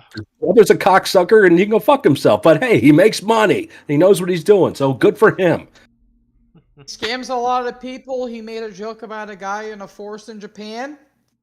Stop the whole culture of Japan. Yeah, we'll hate this guy. Yeah. If you're going to be hated, get paid for it. Yeah. Yeah. Miz. And then, of course, last night on SmackDown, we had the odd finish for Sheamus and Drew, where we're going to get the rematch next week, which they could do a non-finish and do a triple threat, but I still think Drew's going over Sheamus next week. I think Drew. Yeah. But either or, if it's Drew versus Gunther or triple threat, it's going to be amazing. Either It's or. going to be a beef match. The fact that the Intercontinental title is going to be on the line at WrestleMania. That's huge. First time in 2 years. Mm-hmm. Last time The was Nigerian Apollo drum Crews and fight. Big E. And I almost forgot that match even happened. I know. Yeah. Me too. Oh, it has Commander Aziz in it. Aziz live. Well, that, I mean... Oh, yeah. Yeah. That could be a big match in NXT. Nigerian Oh, wait. It girl. is. Ah. Yeah. Aha. Bitches. But That's speaking of homosexual. NXT, we're having Gargano versus Waller at the Stand and Deliver event. Which was an Another interesting long-term booking. twist. Which was an interesting twist because a lot of people thought Shawn was going to come out of retirement one more time for a match with Grayson, but No. I thought it was going to be Dragon Lee because Dragon Lee was in the crowd that night. Now Gargano definitely makes more sense because of the connection there. So, And Dragon Lee, it also looks like they're setting up Wesley and Axion for the North American title, which should be absolutely freaking amazing. We're getting Braun Breaker and Carmelo. That's the money match for NXT. That's the big one. And I like how they set Braun's it up. got to be called up afterwards. If they don't Braun drop the title, then I love Braun. Rex Steiner. That's his actual name, by the way. I hope they call it. I mean, the NXT fans are starting to boo him some, but it's one of those. Are they booing him or are they doing the hoo thing? Can you tell the difference? I can't. I mean, they did kind of boo him when he took on Santos, but that's because Santos was wearing like Eddie Guerrero gear and everyone respected Eddie and all that stuff. So that didn't help the cause. But I like how they set up Carmelo and Braun in. It's like, get out here. You want the match? Yeah, I want the match too. And we're just going to do this, okay? We respect each other. We don't like each other. We're going to fucking kill each other for this title. See you there. Bye. I like that. And whoever beats Carmelo, Carmelo is going to get called up too. Mm-hmm. It's like, you want to talk... It's like, in terms of future guys, it's like Braun Breaker, Carmelo Hayes, Grayson Waller. Those three. That's all you got going right now. Yep. That wasn't the most talked about incident that happened on the show. The collapse of Roxanne Perez fainted. Which it's like, you notice lately a lot of like Shawn Michaels Easter eggs in a lot of these angles lately. Yep. Yeah. Everyone was saying, it's exactly what Shawn did when he faced Owen exactly, in 95. Yeah. No, it's different. People are like, "Oh my God, is she okay?" It's like, people, it's a work. If she was legitimately fainted, she wouldn't be waking up. Mm-hmm. Yeah, they wouldn't have. Julie, here's and if you would have saw a brief, X, and they never. Yeah, to the point that the reporters here in town, because she's from my town, they actually talked to her family, and she legit sold it. Wow. They were working. Yes, she sold it. She's a prodigy. She is. Smart. Fucking knows her shit, man. Smart. Mm-hmm. Very smart, yeah. She's not going to be down there long either. She was in the Rumble. However they're going to say. This could be the way they're going to get the belt off her. Vacate and do a ladder match at Stand and Deliver. Yep. Yeah, they could put it on Zoe. They could put it on... Gigi, yes. Or set up the return of Mandy. If that happens, yeah, that would be good. Yeah. Blackberry Pie. Yes. Now time for Sweet RS. What do you got? There's still one more thing. Rey Mysterio in the fucking Hall of Fame. Oh, yes. And they're continuing the build towards him and Dominic. Right. I wish Eddie was my dad. They hit with that freaking line. It's like kayfabe he is. Yeah. Yeah. Because Rey just won custody. If we are looking at it actually. So I love Legado del Fantasma is all babyface now, pretty much. Yeah. So it looks like they're setting someone up with them and Judgment Day, possibly. That could be, 6-on-6 or 4-on-4. Well, no, sorry, not 4-on-4. Rey's a little busy that night. But still, they have other stuff they can be doing with that. It would have been 4 versus 3.5 because of Selena, but... Yes, right, yeah. And they're still building up Edge with and the Balor. way... With right, the Edge way and Balor's they're happening, Rey is happening, so you get a tag match. With the way they're setting this up, I don't think Rey's gonna say... Santos is gonna intervene on Rey, like, I'll take on your son. Teach you some respect, but I still want Rey versus Dominic. I want Rey to beat the living crap out of that match is happening. Mm-hmm. And if that match does happen, this is gonna be Rey's last Mania. Since if he is in the Hall of Fame, it's gonna be Rey's last Mania. I think James was gonna say the same thing I was. Go ahead. Because the minute Rey punches Dominic, the crowd's gonna go fucking nuts. Right. And Conan's going. I may not care for Dominic, but he knows how to get heat. I will say that little shit. He has improved so much in the last year. Oh my god! I would wonder. I would wonder if since Rey's going to the Hall of Fame, if it's him and Dom at WrestleMania, if this is Rey's last match. Maybe. It could be. Who else? And okay, I'm going to piss off a lot of people. Put Dominic over. I was gonna say that. And Could take the mask. hmm Huh? If that was his last match, if it is his last hurrah, it's in California. Going to Hall of Fame. His son. Everything's there. It makes sense. Conan's going to be inducting him. Yeah. Conan's Conan's inducting gonna him? I didn't know Yeah. that. Ray Yeah. asked for it, and they agreed with it. Wow. But now that I'm Those wondering, rumors. He owes everything to Conan, Rudy. Yeah. He got him booked. There's, So. there's also rumors that the Great Buddha was going to be Heard inducted. the rumors I there, thought too. that's what they were doing at first. So did I. Yeah. Ray was a shocker. Yeah. Yeah, I was like, Ray? Then again, they're California. It kind of makes sense, but I thought it was going to be Muda first. Yep. Muda could still To be happen. fair, I hope it does. No. To be fair, Ray's been doing this for, about 30 years now? Over It was 30 like years. 30 89. I think it Yeah. was like 89 when he started. Since he was Yeah. 13. And he's got so many injuries in my left knee. My left knee. I've had surgery 5 times in my knee. left knee. My knee. But now on to Sweets R Us. So, boss, Yeah. what do you got? What do you got, boss? What do you got? I was thinking about this at work the other day, and I'm like, man, you guys are getting a lot of good Sweets R Us ones. Mm. You kind of touched on the angel food cake a little bit. I have one better. Mm. Lovely Miss Elizabeth. Mm. Think about it. She Angel is food the cake? Oh, perfect woman. I thought Angel Food Cake should have been Molly Holly. Good. That's not Probably. bad. Probably.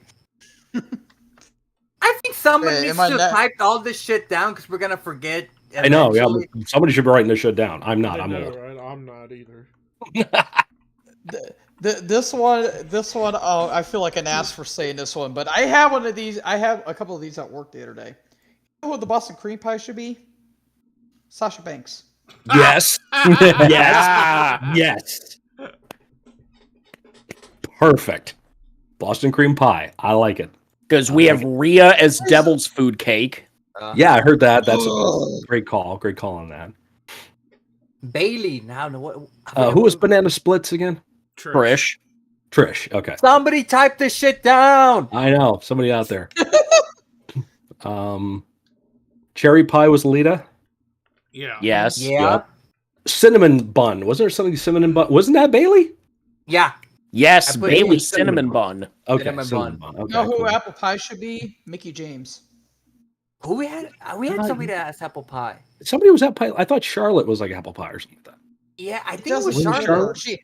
I think it was Because when Charlotte. you think apple pie, you gotta have that fang going. But Yeah, but- apple pie is like the don't know. most common thing. So Charlotte's like, Yeah. yeah. It would be pumpkin pie. Pumpkin pie. Pumpkin pie. Pumpkin pie. Pumpkin. Pumpkin. Plumpkin Pumpkin pie. pie. Pumpkin pie. That's right. Pumpkin donuts. Ooh. We had the whipped cream with No. that too. And whipped cream. Yes. Pumpkin spice latte. Mm. Let's see. Pumpkin pie. Pumpkin. That's a tough one. trying to You think of go- someone with like orange Christy hair. Hemme. Well, no. Because No, that's more what red. what was Becky? What Yeah, what was Becky is? again? Because Becky's got the orange hair. So is Gigi, but she's carrot cake. So what was Becky? What was Becky? Was Becky Again, pecan pie? Again, we need to type this shit Yeah, down. write the shit down. Becky red velvet cake. No, Yeah. no, was it? No. Yeah, it was. Oh, red velvet. cake. No, red velvet cake should be red velvet. There's. Should I be thought red it was, velvet. no, I thought That's red too velvet on was brand. Scarlet. No, Scarlett's buttercream. Right, Oh, she's yeah, buttercream. okay, Yeah. okay. hmm Yeah, I'm Because pretty I know- sure Becky was red velvet cake. I just know that. I just know my Nikita. She's thick. That's And it. I just know Gigi Yeah. and Scarlett together is buttercream carrot cake. Cake, right. Thick The milkshake tag and team buttercream within the carrot. faction. And Maurice is cookies and milk. Cupcakes and Yeah. milk. Yep. Mandy I hope- Was it Mandy Banana Split? No, Trish was banana Rick was split. banana splits because Mandy yoga. Mandy was a brownie.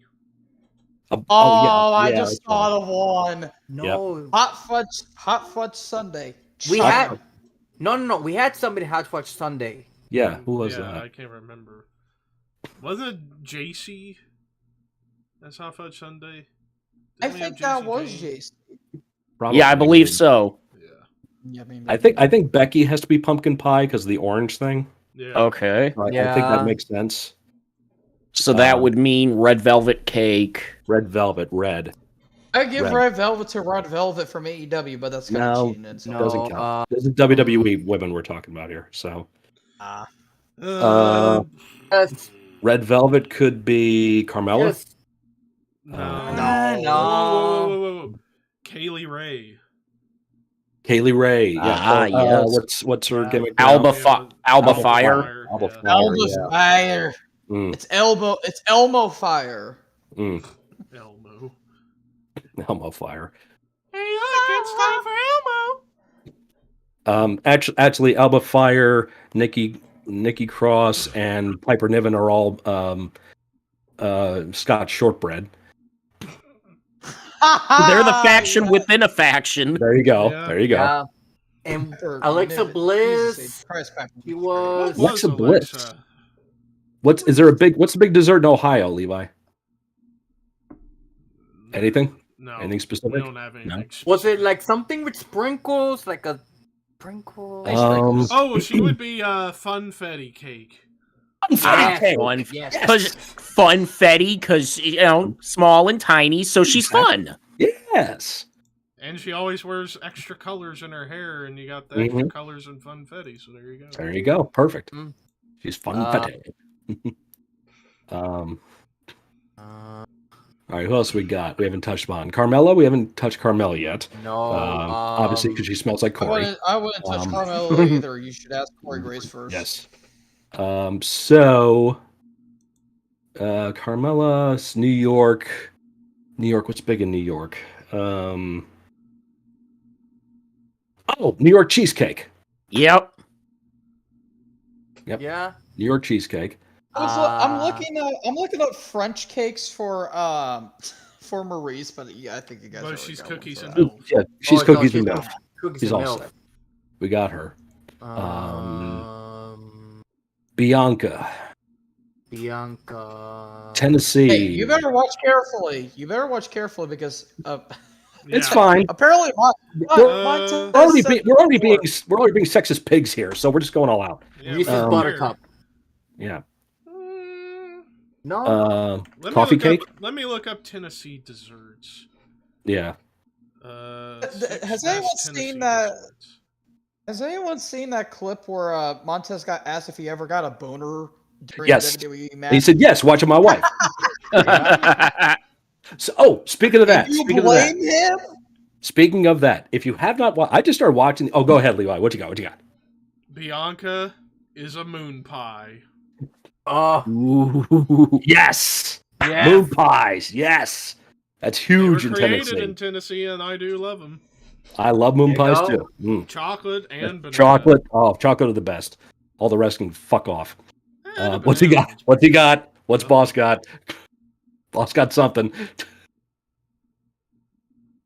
Oh, boss was getting a moon pie. You were gonna say Damn Scott? it, Levi. What were you gonna say, Scott? Okay, so I just started watching the Sheamus Celtic Warrior workouts again on his YouTube channel. There is one with Scarlett and Karrion Kross. Watch it. Just watch it. There was one. Just One where watch it. Balor was like doing like. It's brilliant. And it has like one side. Only one side of the weight. The weight. The bar has weight on it. That's brilliant. Mhm. Who else haven't we touched upon? All right, so we got Bianca, we agree. got Charlotte, we got Bailey, we got Becky, we got Rhea, we got Alexa. Oh, I just got one. Sensational Sherry is Rocky Road ice cream. Okay. Yeah. Okay. Now hold on. Thinking about one with Sherry, but I couldn't Asuka. think of one. Asuka. Asuka. Didn't we have something for Asuka already? No. Okay, so Asuka, Io Sky. Asuka and Io You could Sky. push two up. What's a famous I was gonna Japanese say Saray, dessert? Saray, but she's no longer in the company anymore. yep, she's gone. Which, little sidebar. Have you guys noticed about Rio? Apparently she deactivated her Deactivated her account Twitter, because she was yeah. being harassed. Yep. People, quit being assholes to people that don't deserve it. Because everybody's It's- parroting Cornette because of what Right. he said, so now... They got to do that. You can say however you will about Cornette. Don't go out harassing people that don't deserve to be harassed. Yeah. And then, of course, he'll probably do something where it's like, it's not my fault. Well, Famous Japanese desserts. Japanese desserts. I mean, there aren't really anything majorly famous. No. So. I don't know. Yeah, Yeah, I don't know. I don't really think of one because last time I had Japanese, I had wasabi. Never again. Oh god, fuck wasabi. No, thank First time trying it because I can only have fish on Fridays. My dad brought home some sushi. I doused that entire thing with soy sauce and freaking smeared wasabi all over the thing. Really? I Or couldn't like finish it. Steve-O. you. Mix your wasabi in the soy sauce. Then you dip. Uh-oh. What's he got? What's he got? What? And... In timeout. Levi, please, not in public. God, I know, dude. dude. If you're gonna bang something, you bang it in private. Right, and get paid for it on OnlyFans. Would you Danny get Rose over for here? $1 billion. Hey, kid, bang get over your, here. bang your head. Mental health is on your head. Man. Hey, 30th anniversary today. Levi. Levi. Hey, Levi. hey, Levi. Levi. Hey, Levi. Ohio State sucks. Speaking of what you said, Ricky, I know I'm number one. Thank you. 10-year. He can't even hear us. Today is today's actually the 10-year anniversary that Clive Burr passed away. So, sucks. Excuse me. Levi, don't give your elevator. Love in an elevator. love in an elevator. And you know what? What yesterday was? 30th anniversary of Dino Bravo's murder. Ooh, wow. Mm. 30 years. Mm. Also, we need to Hopefully send a Levi shout doesn't out. turn. We do need to send a shout out because Arn Anderson announced that his oldest son, Garrett, passed away. I just had to. Hey, Yeah. Levi. Scott was trying to say something and you interrupted. Yeah, I was saying something serious, young man. Thank you very much for interrupting me. I did hear about that though, Scott. That Yeah. Yeah, that is I had to bad. get that out of my system just because it's like I'm home alone, so I could do whatever the fuck I want. When you're off the air. Nothing we want to see. So once again, because young boy over there interrupted me, we want to send shout out to Arn Anderson and his family because he announced today his oldest son Garrett passed away at 37. No word of why this happened, nor is it anyone's business. But let's send our best out to Arn's family, the Lund family, for that loss. So just to think too, like a few months back, Nash announced that his son passed away, Yeah. and hauntingly, it's similar to my name except he has two eyes. It's just like, man, you say what will about Nash. I've always loved Nash, but God, I feel so bad for him because not to mention he lost his son, and most importantly, he lost Scott. Yeah. lost a lot of family. My dream. So on that happy note, Nice. So Let's wrap it up. before we go, reminder, we got 2 more weeks of WrestleMania month, and we're going back to the great ones, thankfully. Next week, we're talking WrestleMania 19, and then in the final week, we're talking WrestleMania 24. But before we go, it's plug time. We'll start off with The Boss Man. You can subscribe to my YouTube channel at BossLP6, where I will typically do Raw, AEW Dynamite, and SmackDown reviews. Also do some predictions and pay-per-view reviews. I also do some metal rankings and reviews. I didn't do any reviews today because there was nothing that really grabbed my interest. But the latest one I did was the new Enslaved Hemdall album, which is progressive black metal at its finest. So far, top 10, and yeah, my top 15 list is going to be pretty damn interesting because everything I've listened to so far has been pretty damn good. And I'm also doing a retrospective of one of the best thrash acts going today, German thrash metal legends, Sodom. So that's a pretty hard one because one of the best discographies even through the late 90s. So that's really, really, really interesting. And I also am doing like a little bit of a series on my channel that I need to start doing that are part of. I'm doing WrestleMania Warriors, where basically I talk about 3 wrestlers, whether they're retired or deceased, and I talk about their careers at WrestleMania. So far, I've done Hulk Hogan, Randy Savage, and The Ultimate Warrior. I'm going to try and do as many as I possibly can before Mania. And I'll also possibly do some potential live streaming in a near possible future. Because I'm starting to get back to the NFL again. I've really started to get intrigued by all this stuff, and especially the NFL draft coming up and all the trades going to happen. All that sweet stuff. Possibly going to be doing some live streams, maybe live stream some games, and all that fun stuff. You can also follow me on my dead Twitter at capital B and capital A Antelope86, where I basically just stick around on Twitter and do nothing and tweet about nothing. So, there you go. James. You can find me on my YouTube at We Are Pro Wrestling, where I'm doing my own WrestleMania stuff. I talked about WrestleMania 4 last week. Yesterday, I uploaded WrestleMania 7. Next week, I'm going to be talking about WrestleMania 10, the week after WrestleMania 12, and the final week of March, WrestleMania 14. So you won't want to miss those. You can follow me on my Twitter at WAPW_wrestling and follow me on Instagram at WeAreProWrestling_YT. Scott. Find me on my YouTube channel. It's Mr. Scott. Reaction videos coming up at you every Sunday. Reaction coming up tomorrow is a request, so please check it out when you can. I got more stuff up coming up this March. I've got Irish music coming up because of St. Patrick's Day. I've got other requests coming out, everybody.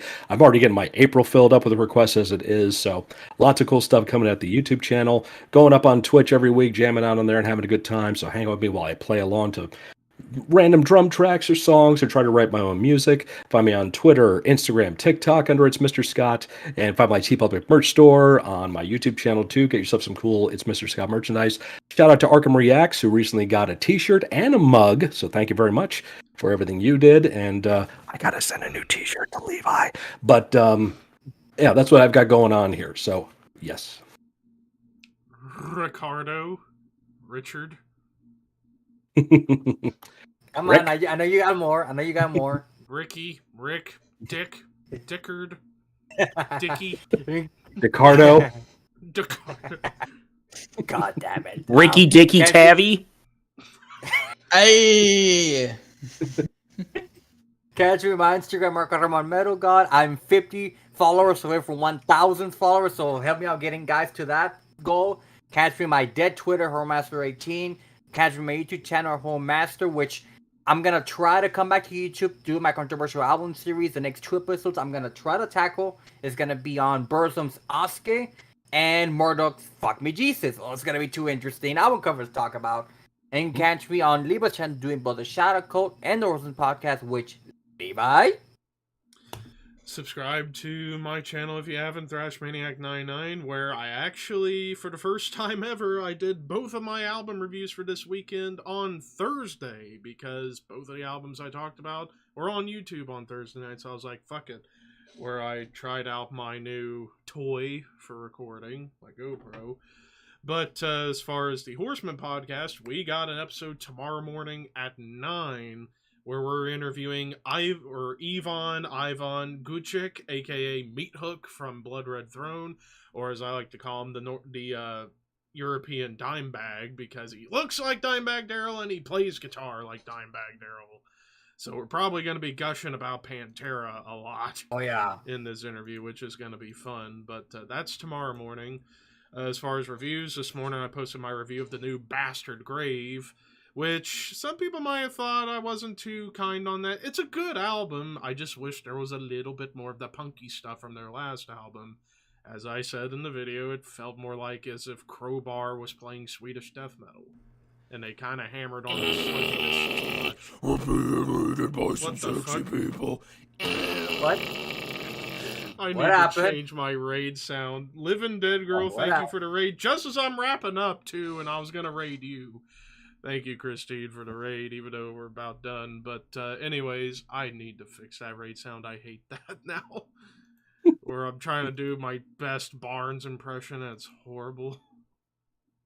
Fuck that.